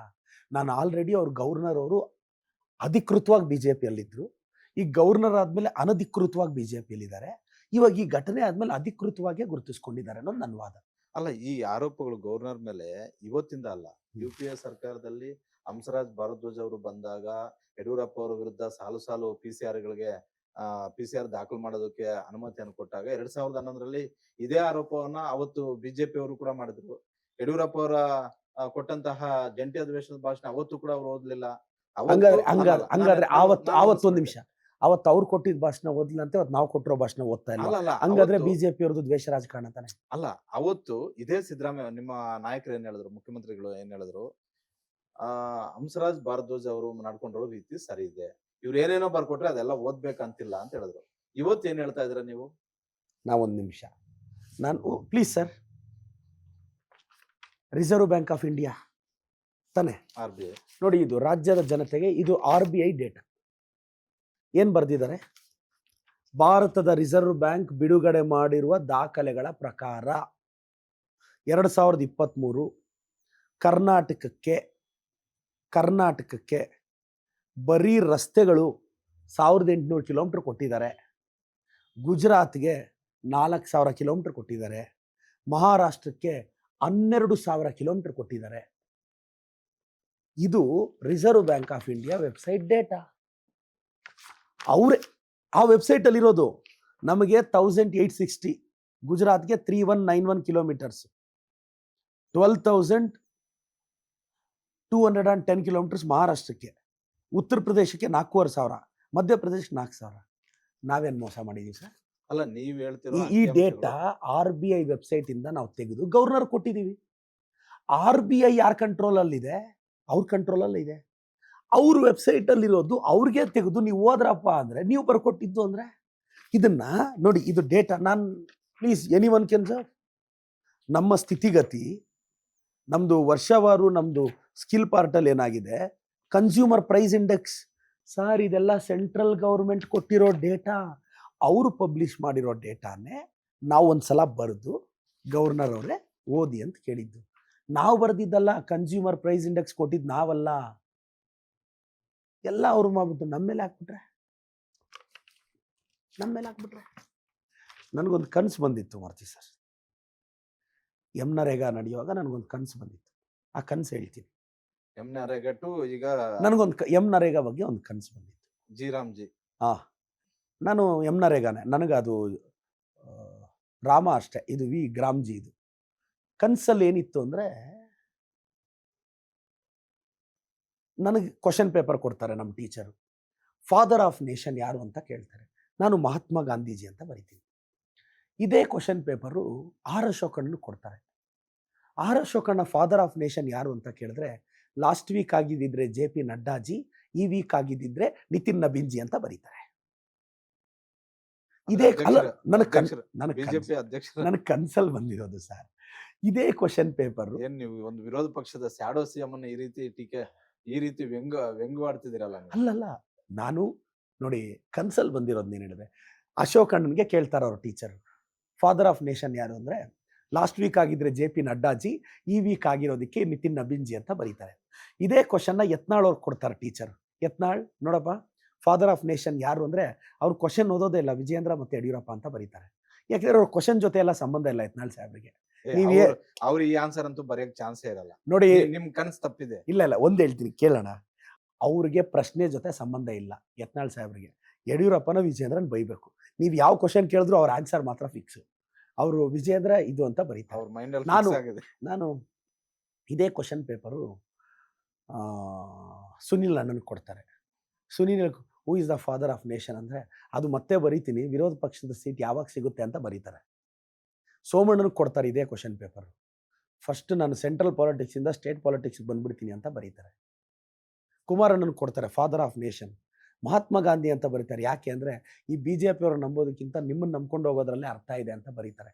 ಇದು ನನಗೆ ಕನ್ಸಲ್ಲಿ ಬಂದಿದ್ದು ಸರ್. ಇಲ್ಲ ಕೊನೆದು ನಿಮ್ಗೆ ರಾಂಗ್ ಆಗಿ ಬಂದಿರಬಹುದು. ಕನ್ಸಲ್ ಆ ಲೆಕ್ಕಕ್ಕೆ ಕುಮಾರಸ್ವಾಮಿಗೆ ಹಂಗಾರೆ ಈಗ ಮಿಕ್ಕಿದ್ ಸದ್ಯದಿರೋ ಮೆಂಟಾಲಿಟಿಯಲ್ಲಿ ಇವರ ಮೇಲ್ಗಡೆಯವರು ಏನ್ ಬರೆದ್ರು ಹೆಚ್ಚು ಕಡಿಮೆ ಅದ್ರ ಹತ್ರದಲ್ಲೇ ಕುಮಾರಸ್ವಾಮಿ ಅವರು ಬರಿಬೇಕು. ಮಹಾತ್ಮ ಗಾಂಧಿ ಅಂತ ಈಗಿರೋ ಪರಿಸ್ಥಿತಿಯಲ್ಲಿ ನಾನು ಹಿಂದಿನ ಕುಮಾರಸ್ವಾಮಿ ಮುಂದೆ ಕುಮಾರಸ್ವಾಮಿ ನಾನು ಹೇಳ್ತಿಲ್ಲ, ಈಗಿನ ಪರಿಸ್ಥಿತಿಯಲ್ಲಿ ನೋಡಿದ್ದೆ ಆದ್ರೆ. ಯಾಕಂದ್ರೆ ಪಾಪ NDAದಲ್ಲಿ one of the part JDS ಜೊತೆಗೆ ಒಳ್ಳೆ ಈಗ portfolio ಕೊಟ್ಟಿದ್ದಾರೆ. ಕುಮಾರಣ್ಣನ್ಗೆ NDA ಮೇಲೆ ನೀವು ಬೇಕಾದ್ರೆ ಕೇಳಿ, ಕುಮಾರಣ್ಣನಿಗೂ ಕೇಳಿ. ನನಗೆ ಕುಮಾರಣ್ಣನ ಮೇಲೆ ಪ್ರೀತಿ ಜಾಸ್ತಿ. ಕುಮಾರಣ್ಣನ ಕೈ ಕಟ್ಟಾಗಿದ್ದಾರೆ. ನಾನು ಮೊನ್ನೆ ಹೇಳೋಣ ಹೆಂಗ್ ಕಟ್ ಹಾಕಿದಾರೆ? ಮೊನ್ನೆ ಹೇಳೋಣ ಅಲ್ಲ ಅನ್ಕೊಂಡೆ. ಬಿಜೆಪಿ ಇಂದ ಗೆದ್ದವ್ರಿಗೆ ಒಳ್ಳೊಳ್ಳೆ ಮೊನ್ನೆ ನಾನು position ಕೊಡ್ಲಿಲ್ಲ. ನಮ್ಮ ಸ್ಪೀಕರ್ ಅವ್ರಿಗೆ ಹೇಳೋಣ ಅನ್ಕೊಂಡೆ. ನಮ್ಮ ಸ್ಪೀಕರ್ ಅವ್ರು ಅಸೆಂಬ್ಲಿಯಲ್ಲಿ ಹೇಳಿದ್ರು, ಪ್ರದೀಪ್ ನಿನಗೆ ಹಗ್ಗ ಕೊಡ್ತೀನಿ ಅಂತ. ನಾನು ನಮ್ಮ ಸ್ಪೀಕರ್ಗೆ ಹೇಳುತ್ತಿದ್ದೆ, ಈ ಹಗ್ಗದಲ್ಲಿ ಆಲ್ರೆಡಿ ಕುಮಾರಣ್ಣನ ಕೈ ಕಟ್ಟಾಕಿದ್ದಾರೆ. ಕುಮಾರಣ್ಣನ ಕೈ ಕಟ್ಟಾಕಿದ್ದಾರೆ, ಅದು ಬಿಡಿಸ್ಕೊಂಡ್ಬಿಟ್ರೆ ಸಾಕು. ಕುಮಾರಣ್ಣನಿಗೆ ಇಷ್ಟ ಇಲ್ಲ NDA. ಹ್ಮ್ ಅವ್ರ ಕೆಲಸ ಆಗಕ್ ಬಿಡ್ತಿಲ್ಲ. ಹ್ಮ್ ಅವ್ರ ಮಗನಿಗೆ ಬೈ ಎಲೆಕ್ಷನ್ ಒಳ್ಳೆಟ್ ಹಾಕಿದ್ರು. ಹ್ಮ್ ಅವ್ರು- ನೀವೆಲ್ಲ ಸೇರ್ಕೊಂಡು ಹಾಕಿ ಪಾಪ ಯಾಕೆ ಅವರು ಬಿಜೆಪಿ ಅವ್ರ ಸರ್, ಮೇಲೆ ಯಾಕೆ ನಮ್ದು ಅಲ್ಲ ನಿಮ್ ಒಳ್ಳೆ ವಿರುದ್ಧ ಅವ್ರು ನೀವು election ನೋಡಿ, ಮಾಡಿದ್ದು. ನೀವು ಸ್ಟ್ರೈಟ್ ಆಗಿರೋ ಎನಿಮಿನ ಫೇಸ್ ಮಾಡ್ಬೋದು. ಕನಕಪುರದ ಬಂಡೆ ವಿರುದ್ಧ ಎಲೆಕ್ಷನ್ ಅಲ್ಲಲ್ಲ, ನಾನು ಹೇಳೋದು ಸರ್, ನಾವು ಫೈಟ್ ಮಾಡಿದ್ವಿ, ನಾವು ಗೆದ್ವಿ. ಅವ್ರ ಮಗನ್ಗಲ್ಲಿ ಒಳ್ಳೆಟ್ ಬಿದ್ದಿದೆ ಅನ್ನೋದು ಕುಮಾರಣ್ಣನ್ಗೆ ಅರಿವಾಗಿದೆ ಬಿಜೆಪಿ ಅವರಿಂದ. ಬಿಜೆಪಿ ಅವರೇ ಸೋಲ್ಸಿದ್ರ ಹಂಗದ್ರಲ್ಲಿ. ಅಲ್ಲಲ್ಲ, ನಾವು ಗೆದ್ದಿದೀವಿ, ಹೌದು ಅವ್ರಿಗೆ ಅರಿವಾಗಿದೆ. ಇದನ್ನೆಲ್ಲ ಮುಂದೆ ಇಟ್ಕೊಂಡು ಬರ್ಕೊಂತಾ ಇರಿ. 28 ಎಲೆಕ್ಷನ್ ಕುಮಾರಣ್ಣ ನಮ್ಮ ಜೊತೆನೇ ಇರ್ತಾರೋ, ಅವ್ರ ಜೊತೆನೇ ಇರ್ತಾರೋ, ಕಾಲಾಯ ತಸ್ಮಾಯ ನಮಃ. ಅಲ್ಲ ಈಗ್ಲಿಂದಾನೇ ಅವ್ರು ಮೈತ್ರಿ ಅಂತಾರೆ. ಅದಂಗೆ ಕುಮಾರಸ್ವಾಮಿ ನಿಮ್ ಜೊತೆ ಹೆಂಗ್ ಬರ್ತಾರೆ? ಕುಮಾರಣ್ಣ ಮಾತು ಕೊಟ್ಟಾಗೆಲ್ಲ ನಡ್ಕೊಂಡಿದಾರ? ಯಾವತ್ತು Last- ತಪ್ಪಿದ್ದಾರೆ ಹಬ್ಬ ಕುಮಾರಸ್ವಾಮಿ? ಯಾವತ್ತು ತಪ್ಪಿದ್ದಾರೆ? ಏನ್ ಯಡಿಯೂರಪ್ಪನ್ಗೆ- ಯಡಿಯೂರಪ್ಪನ್ಗೆ ಸ್ಥಾನ ಅಲ್ಲ ಬಿಟ್ಟು ಈಗ ಆಯ್ತು, ಅದನ್ನ ಇನ್ನೂ ಎಷ್ಟು ವರ್ಷ ಅಂತ ಹೇಳ್ತೀರಾ? 2008ರಲ್ಲಿ ಆದಂತಹ ಘಟನೆ. ನಾನು ಹೇಳೋದು ಅದೇ ಕುಮಾರಣ್ಣ ಅವರು ನೂರಾರು ಸಲ ಮಾತು ತಪ್ಪಿರೋ ನಿದರ್ಶನಗಳಿದೆ. ಈಗೇನಿಲ್ಲ, ವೆರಿ ಸಿಂಪಲ್. ಅವ್ರನ್ನ ಸೆಕ್ಯುಲರ್ ಅನ್ನೋ ಪದ ತೆಗ್ದಿಲ್ಲ. ಸಿಂಪಲ್ ಆಗಿ ಅಂತಾರೆ, ನಾವು ಕೋಮುವಾದಿ ಪಕ್ಷದ ಜೊತೆ ಇರಲ್ಲ. ಡೈಲಾಗ್ ಸ್ಕ್ರಿಪ್ಟ್ ಕೂಡ ಈಗಲೇ ಹೇಳ್ತಾ ಇದ್ದೀನಿ. ನಾವು ಜಾತ್ಯತೀತ ಪಕ್ಷದ ಜೊತೆ ಕೈ ಜೋಡಿಸ್ತೀವಿ ರಾಜ್ಯದ ಸಮಗ್ರ ಅಭಿವೃದ್ಧಿಗೆ ಅಂತ ಬರ್ತಾರೆ. ನನ್ನ ಫ್ರೆಂಡ್ಸ್ ಎಲ್ಲ ರೇಗಿಸ್ತಾ ಇರ್ತಾರೆ, ಮಗನೇ ಕುಮಾರಣ್ಣನ ಗ್ಯಾರಂಟಿ ವಾಪಸ್ ಬರ್ತಾನೆ, ನಿನಗೆ ಕೊಡಬಾರ್ದು ಕೆಲಸ ಕೊಡ್ತಾರೆ ಅಂತ. ಅದು ನನ್ ಚಿಕ್ಕಬಳ್ಳಾಪುರದಲ್ಲಂತೂ ನಿಮ್ಗೆ ಜಾಸ್ತಿ ನನ್ನ ಫ್ರೆಂಡ್ಸ್ಗೆಲ್ಲ ಹೇಳ್ತಿರ್ತೀನಿ, ಕುಮಾರಣ್ಣನ ನನ್ನ ಮೇಲೆ ಪ್ರೀತಿ ಇದೆ, ನನಗೆ ಗೊತ್ತು. ಕುಮಾರಣ್ಣನಿಗೆ ನನ್ನ ಮೇಲೆ ಅಪಾರವಾದ ಪ್ರೀತಿ ಇದೆ, ಅದು ಕಡಿಮೆ ಆಗಲ್ಲ, ಅದು ನನಗೆ ಗೊತ್ತಿದೆ. ಕುಮಾರಸ್ವಾಮಿ ಅಂತೂ ರಾಜ್ಯ ರಾಜಕಾರಣಕ್ಕೆ ವಾಪಸ್ ಬರಬೇಕು ಅಂತ ಬಹಳ ಆಸೆಯಿಂದ ಇದ್ದಾರೆ. ಜೊತೆಗೆ ರಾಜ್ಯದಲ್ಲೂ ಕೂಡ ಅದೇ ವಾತಾವರಣ ಕ್ರಿಯೇಟ್ ಆಗ್ತಿದೆ ಅನ್ನುವಂತ ಒಂದು ಚರ್ಚೆ ಆರಂಭ ಆಗುತ್ತೆ. ಹಾಗೇನಾದ್ರೂ ಆದ್ರೆ ಹಳೆ ಮೈಸೂರು ಭಾಗದಲ್ಲಿ ಬಿಜೆಪಿ ಮತ್ತೆ JDS ಸ್ವೀಪ್ ಮಾಡುತ್ತೆ ಅನ್ನುವಂತ ಒಂದು ಚರ್ಚೆಗಳು ಆರಂಭ ಆಗುತ್ತೆ. ಸರ್, ನೀವು ನಿಮ್ಮೆಲ್ಲರ ಪರಿಸ್ಥಿತಿ ಏನಾಗ? ನೋಡಿ ಸರ್, ವೆರಿ ಸಿಂಪಲ್. ಅವ್ರವ್ರ ಪಕ್ಷದ ಯೋಗ್ಯತೆ ಅವ್ರವ್ರಿಗಿರುತ್ತೆ. ನಾನು ಇವತ್ತು ಹೇಳ್ತೀನಿ, ನನ್ನ ಪಕ್ಷದ ತಾಕತ್ತು ನಾವು ಗೆಲ್ತೀವಿ. ಹಳೆ ಮೈಸೂರು ಭಾಗದಲ್ಲಿ ಕಳೆದ 20-25 ವರ್ಷದಿಂದ ನಾವೇನೋ ಎಲೆಕ್ಷನ್ ಆದಮೇಲೆ ಅಲಿಯನ್ಸ್ ಆಗಿದ್ದು ಬಿಟ್ಟರೆ ಯಾವತ್ತೂ ಇವ್ರ ಜೊತೆ ನಾವು ಹೊಂದಾಣಿಕೆ ಪೋಲ್ ಎಲೆಕ್ಷನ್ ನಾವು ಹೊಂದಾಣಿಕೆ ಮಾಡ್ಕೊಂಡೇ ಇಲ್ಲ. ಅವ್ರ ಫೈಟ್ ಅವ್ರದ್ದು, ನಮ್ಮ ಫೈಟ್ ನಮ್ಮದು. ಮೊನ್ನೆ ಇವರು ಸಪ್ರೇಟಾಗಿ ಫೈಟ್ ಮಾಡಿದಾಗಲೇ ತಾನೇ ನಾವು ಕಳೆದ 24 ವರ್ಷದಲ್ಲಿ ಯಾವತ್ತೂ ಇಲ್ದಾರ ಮೆಜಾರಿಟಿ ಬಂದಿದ್ದು ನಮಗೆ.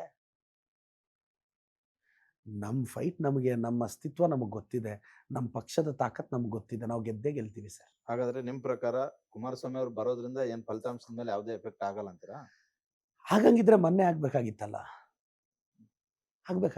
ಅಲ್ಲ ಲೋಕಸಭೆಯಲ್ಲಿ ಆಯ್ತಲ್ಲ, ಈಗ ಅವ್ರು ಮೈತ್ರಿ ಮಾಡ್ಕೊಂಡಿದ್ರಿಂದ ತಾನೇ ಅವರು ಅಂದ್ಕೊಳ್ದೇ ಇರೋ ಸ್ಥಾನಗಳು ಗೆಲ್ಲೋದು ನೋಡಿ, ಕಾರಣ ಆಯ್ತು. ನಾವು ನೀವು ಇಷ್ಟೆಲ್ಲ ಲಾಸ್ಟ್ ಇಯರ್ ನಮ್ದು ಎಷ್ಟಿತ್ತು ಸೀಟ್ಸ್? 9. ಅಲ್ಲಲ್ಲ, ಮೊನ್ನೆ 9 ಗೆದ್ವಿ. Last year last year 1. ಈ ಸಲ 9 ಆಯ್ತಾ? 9. ಅಂದ್ರೆ ಎಕ್ಸ್ಟ್ರಾ ಆಗಿರೋ 8 ನಮ್ಮ ಪಕ್ಷದ ಕೆಪಾಸಿಟಿನ. ಹಂಗ್ ಲೆಕ್ಕ ಹಾಕಿದ್ರೆ ಯಾವತ್ತೂ ಕೂಡ ಕಾಂಗ್ರೆಸ್ ಮಿನಿಮಮ್ 9 ಗೆದ್ದಿದೆ. ಸರ್ ಇಲ್ಲ 2019 ಅದು ನೋ ಈಗಲೂ ಏನಾಗಿದೆ, ಕೆಲವು ಕಡೆ ಕ್ಯಾಂಡಿಡೇಚರ್ ಸಮಸ್ಯೆ, ಕೆಲವು ಕಡೆ ಇದೆಲ್ಲನೂ ಪ್ರೋಸ್ ಅಂಡ್ ಕನ್ಸ್ ಇದೆ. ಬಟ್ ನೆಕ್ಸ್ಟ್ ಟೈಮ್ ನಾವು ಇಂಡಿಯಾ ಖಂಡಿತವಾಗೂ ಗೆಲ್ತೀವಿ. ನನಗೆ ಇನ್ನೂ ಇವ್ರು NDA ಅವ್ರು 5 ವರ್ಷ ಅಲ್ಲಿ ಇರ್ತಾರೆ ಅಂತ ನಂಬಿಕೆ ಇಲ್ಲ. ನಿತೀಶ್ ಕುಮಾರ್ ಯಾವಾಗ ಕೋಪ ಮಾಡ್ಕೊಂತಾರೋ ಗೊತ್ತಿಲ್ಲ, ಚಂದ್ರಬಾಬು ಯಾವಾಗ ಕೋಪ ಮಾಡ್ಕೊಂತಾರೋ ಗೊತ್ತಿಲ್ಲ. ಚಂದ್ರಬಾಬು ಏನೋ ನರೇಗಾ ವಿಚಾರದಲ್ಲೇ ಕೋಪ ಮಾಡ್ಕೊಂಡಿದ್ದಾರೆ ಅಂತ ಅಧಿಕೃತ ಅಲ್ಲ, ಅವರು ಯಾವಾಗ ಕೋಪ ಮಾಡ್ಕೊಂಡು ಆಚೆ ಬರ್ತಾರೋ ಗೊತ್ತಿಲ್ಲ. ಬಟ್ ಏನೋ ಒಂದಂತೂ ಆಗುತ್ತೆ. ಆದ್ರೂ 2 ವರ್ಷ ಕಂಪ್ಲೀಟ್ ಮಾಡ್ಬಿಟ್ರಲ್ಲ ಹೆಚ್ಚು ಕಡಿಮೆ. ನೋಡೋಣ, ಇನ್ನ 3 ವರ್ಷ ಇದೆಲ್ಲ. 2 ವರ್ಷ ಕಂಪ್ಲೀಟ್ ಮಾಡಿದ ತಕ್ಷಣ 3 ವರ್ಷ ಕಂಪ್ಲೀಟ್ ಮಾಡ್ಬೇಕು ಅಂತ ರೂಲ್ ಇಲ್ಲ ಅಲ್ವಾ? ಅಲ್ಲ ಈಗ ಮೊದಲ 2-2.5 ವರ್ಷ ಭದ್ರಾ ಮಾಡ್ಕೊಂಡ್ರೆ ಆಮೇಲೆ ಆಟೋಮೆಟಿಕ್ ಆಗಿ ಆ ಚುನಾವಣೆ ಈ ಚುನಾವಣೆ ಅದ್ರ ಮೇಲೆ ಫಸ್ಟ್ ಭದ್ರಾ ಮೇಲ್ದಂಡೆ ಯೋಜನೆಗೆ ದುಡ್ಡು ಕೊಟ್ಟು ಭದ್ರಾ ಮಾಡ್ಕೊಳಕ್ ಹೇಳಿ ಅವ್ರಿಗೆ. ಭದ್ರಾ ಮೇಲ್ದಂಡೆ ಯೋಜನೆಗೆ ಆಯ್ತು, ಹಾ. ಅವ್ರಿಗೆ ಆಗ್ತಿಲ್ಲ. ಕರ್ನಾಟಕದಿಂದ 28 ಜನ ಸಂಸದರಿದ್ದಾರೆ, ಆ, ಇಡೀ ರಾಜ್ಯ ಸರ್ಕಾರ ಇದೆ. ಆ. ಕರೆಕ್ಟ್ ಆಗಿ ಒತ್ತಾಯ ಮಾಡ್ಲಿ. ಅದೇನ್ ನೀವು ಯಾಕೆ ತಾವರಚಂದ್ ಗೆಹ್ಲೋಟ್ ಅವರ ಬಾಯಲ್ಲಿ ಹೇಳಿಸ್ಬೇಕಾಗಿತ್ತು? ಅದೇನು ತಾವರಚಂದ್ ಗೆಹ್ಲೋಟ್ ಹೇಳಿದ್ರೆ ಮಾತ್ರ ಈಗ ಆಗುತ್ತಾ ಅದು? ಗೆಹ್ಲೋಟ್ ಸಾಹೇಬ್ರು ಗವರ್ನರ್ ಆಗಿರೋದಕ್ಕೆ ನಾವು ಕೇಳ್ತಾ ಇದ್ದೀವಿ. ಹ್ಮ್. ಇವತ್ತು ಅವ್ರನ್ನ ರಾಜೀನಾಮೆ ಕೊಟ್ಟು ಹೋಗಕ್ಕೆ ಹೇಳಿ, ಅವ್ರ ಕೈಯಲ್ಲಿ ನಾವೇನು ಕೇಳ್ಕೊಂತೀವಿ? ಗೆಹ್ಲೋಟ್ ಸಾಹೇಬ್ರು ನಮ್ಮ ರಾಜ್ಯದ ಗವರ್ನರ್ ಆಗಿರೋದಕ್ಕೆ ನಾವು ನಮ್ಮ ರಾಜ್ಯದ ಗವರ್ನರ್ಗೆ ಕೊಡ್ಬೇಕು ಸ್ಪೀಚು. ಅಲ್ಲ, ಖಂಡಿತ. ನಾನು ಹೋಗಿ ಅಮಿತ್ ಶಾ ಅವ್ರು ಕೊಟ್ಟು ಬನ್ನಿ ಸರ್ ಓದಿ ಅಂತ ಕೇಳಕ್ಕಾಗಲ್ಲ, ಜೆ ಪಿ ನಡ್ಡಾಜಿ ಕೊಟ್ಟು ಓದಕ್ಕಾಗಲ್ಲ, ನಿತಿನ್ ನಬೀನ್ಗೆ ಓದಿ ಸರ್ ಅಂತ ಕೇಳಕ್ಕಾಗಲ್ಲ. ಇವರು ಸಂವಿಧಾನನ ವಿರೋಧಿಸ್ಕೊಂಡು ಬರ್ತಾ ಇದ್ದಾರೆ. ನರೇಗಾ ಗ್ರಾಮೀಣ ಭಾಗದ ಎಂಪವರ್ಮೆಂಟ್, 100%. ರೂರಲ್ ಎಂಪವರ್ಮೆಂಟ್, ಇದನ್ನ ವಿರೋಧಿಸಿದ್ರೆ ಸರ್ ನಿಮ್ಗೆ ಗೊತ್ತಿರಲಿ. ಅಲ್ಲ, ಎಲ್ಲಿ ವಿರೋಧ ಮಾಡಿದ್ರು? ಅವ್ರು ಸ್ವಲ್ಪ ಬದಲಾವಣೆಗಳು ಇಲ್ಲ ಮಾಡಿದ್ದಾರೆ ಇಲ್ಲ ಅಷ್ಟೇ. ಇಲ್ಲ ತುಂಬಾ ಬದಲಾವಣೆಗಳು ಮಾಡಿದ್ದಾರೆ. ನಾನು ನಿಮ್ಗೊಂದೊಂದು ಹೇಳ್ತೀನಿ, ರಾಜ್ಯದ ಜನತೆ ಒಂದು ಅರ್ಥ ಮಾಡ್ಕೊಳ್ಳಿ. ನರೇಗಾ ಅಲ್ಲಿ ನಮ್ಮ ರಾಜ್ಯದ ವ್ಯಕ್ತಿ ಒಂದು ದಿನ ಕೂಲಿ ಮಾಡಿದ್ರೆ ನಾವು ಕೊಡೋ ಒಂದು ದಿನದ ಕೂಲಿ 370 ರೂಪಾಯಿ. ಹೌದು. ಅದೇ ನೀವು ಗುಜರಾತ್ ಅಲ್ಲಿ ಹೋಗಿ ಒಂದು ದಿನ ಕೂಲಿ ಮಾಡಿದ್ರೆ ನಿಮಗೆ ಕೊಡೋದು 270 ರೂಪಾಯಿ. ಹ್ಮ್. ಅಂದ್ರೆ ಅಲ್ಲೂ ಕೂಡ ಇವ್ರು ರೈತ ವಿರೋಧಿ ನೀತಿನೇ. ನಾವಿಲ್ಲಿ 370 ರೂಪೀಸ್ ಕೊಡ್ತಿದೀವಿ sir, it is on the record. ನೀವು ಗೌರ್ಮೆಂಟ್ ಆಫ್ ಇಂಡಿಯಾ ವೆಬ್ಸೈಟ್ ಅಲ್ಲಿ ಇದೆ, ಇದು ಯಾರೂ ಮುಚ್ಚುಮರೆ ಇಲ್ಲ. ಅಲ್ಲೂ 100 ರೂಪಾಯಿ ರೈತರಿಗೆ ಮೋಸ ಮಾಡ್ತಾರೆ. ನಾವಿಲ್ಲಿ ನರೇಗಾ ಬಂದ್ರೆ 60-40 ರೇಷಿಯೋ ಅಂತಾರೆ, ರಾಜ್ಯದ ಮೇಲೆ ಹೊರೆ ಮಾಡ್ತಾರೆ, ಮೊದ್ಲಿನ ಸ್ಕೀಮ್ ತೆಗಿತಾರೆ. ಇದೇನಿಲ್ಲ, ನಮ್ಮ ಮೇಲೆ ಕೋಪನ ರೈತರ ಮೇಲೆ ತೀರಿಸ್ಕೊಂತ ಇದ್ದಾರೆ, ಬಡವ್ರ ಮೇಲೆ. ನಿಮ್ಗೆ ಇನ್ನೊಂದು ಗೊತ್ತಿರಲಿ ಸರ್, ನರೇಗಾ 33% ವುಮೆನ್ ಪಾರ್ಟಿಸಿಪೇಷನ್ ಇರಬೇಕು, ಆದರೆ ಮೋರ್ ದೆನ್ 50% ವುಮೆನ್ ಪಾರ್ಟಿಸಿಪೇಷನ್ ಇದೆ.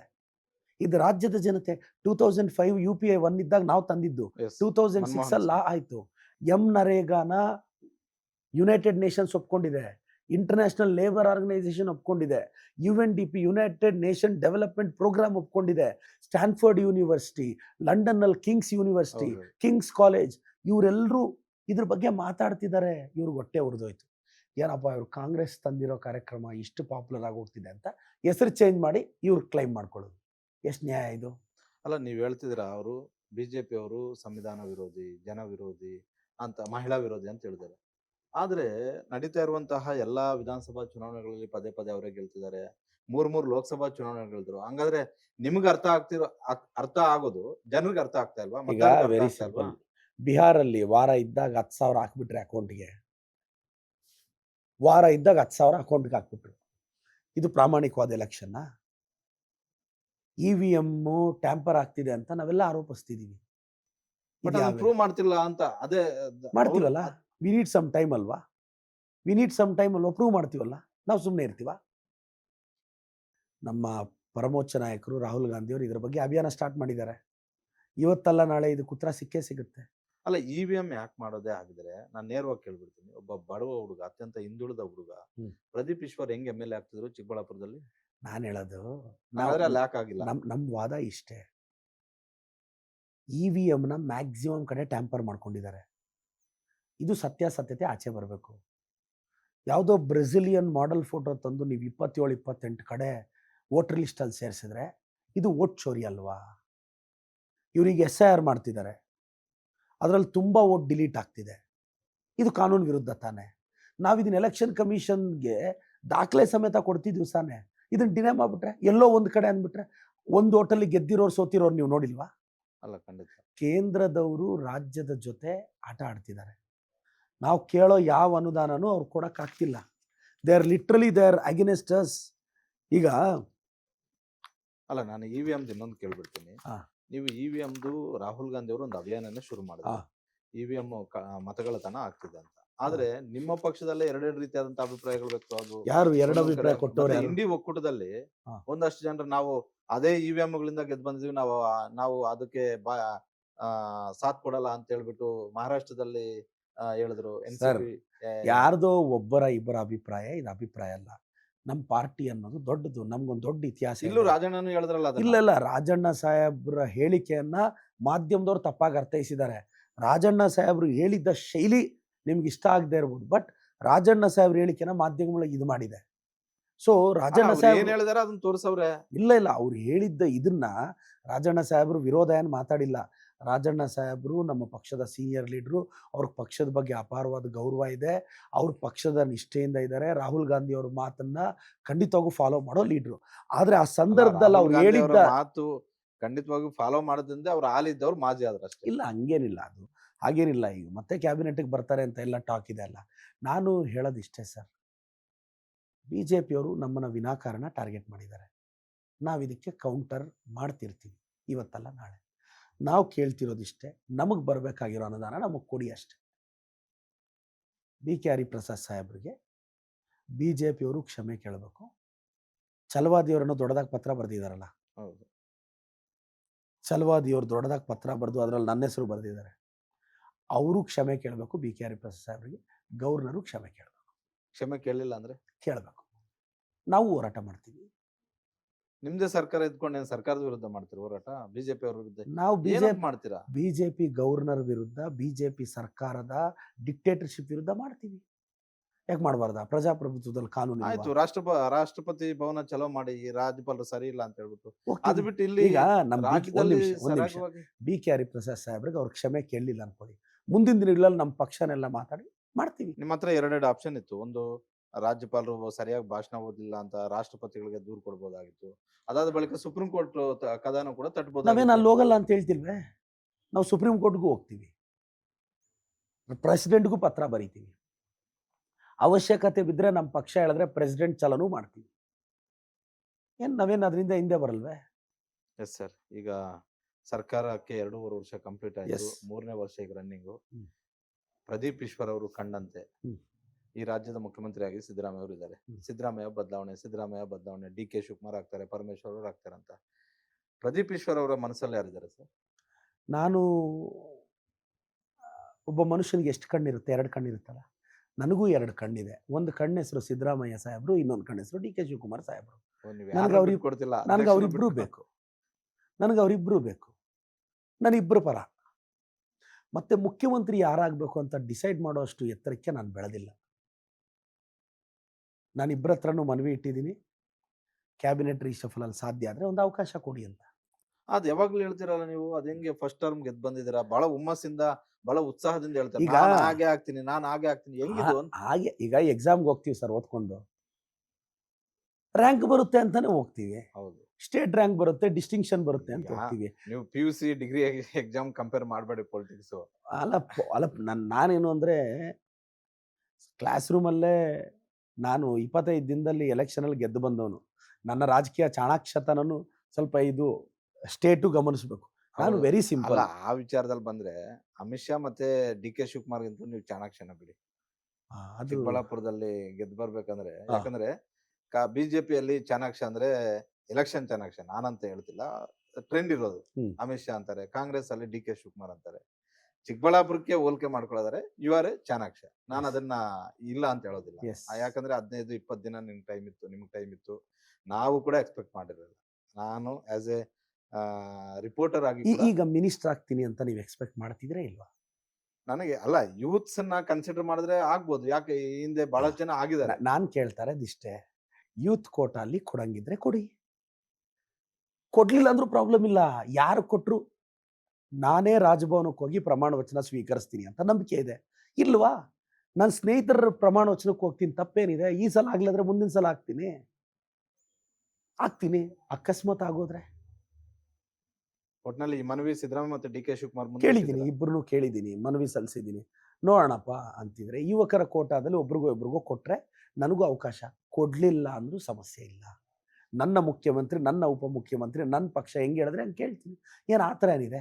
ಬಿ ಜೆ ಪಿಯವ್ರ ತಪ್ಪುಗಳನ್ನ ತೋರ್ಸಕ್ಕೆ ಮಿನಿಸ್ಟ್ರೇ ಆಗಬೇಕಾಗಿಲ್ಲ, MLA ಅಲ್ಲ, ಆಗಿಲ್ಲ. ಈಗಲೇ ತೋರಿಸ್ತಿದ್ರ ಬಿಡಿ. ಪ್ರತಿದಿನ ಬೆಳಗ್ಗೆ ಎದ್ರೆ ಸಾಕು ನೀವೇ ಜಾಸ್ತಿ ತೋರಿಸ್ತಾ ಇರೋದು, ಜಾಸ್ತಿ ಮತ್ತೆ ಮಾತಾಡ್ತಾ ಇರೋದು. ಹಾ. ಆಕ್ಚುಲಿ ನಿಮ್ಮನ್ನ ಕಾಂಗ್ರೆಸ್ ವಿಪ್ ಮಾಡ್ಬೇಕಾಗಿತ್ತು.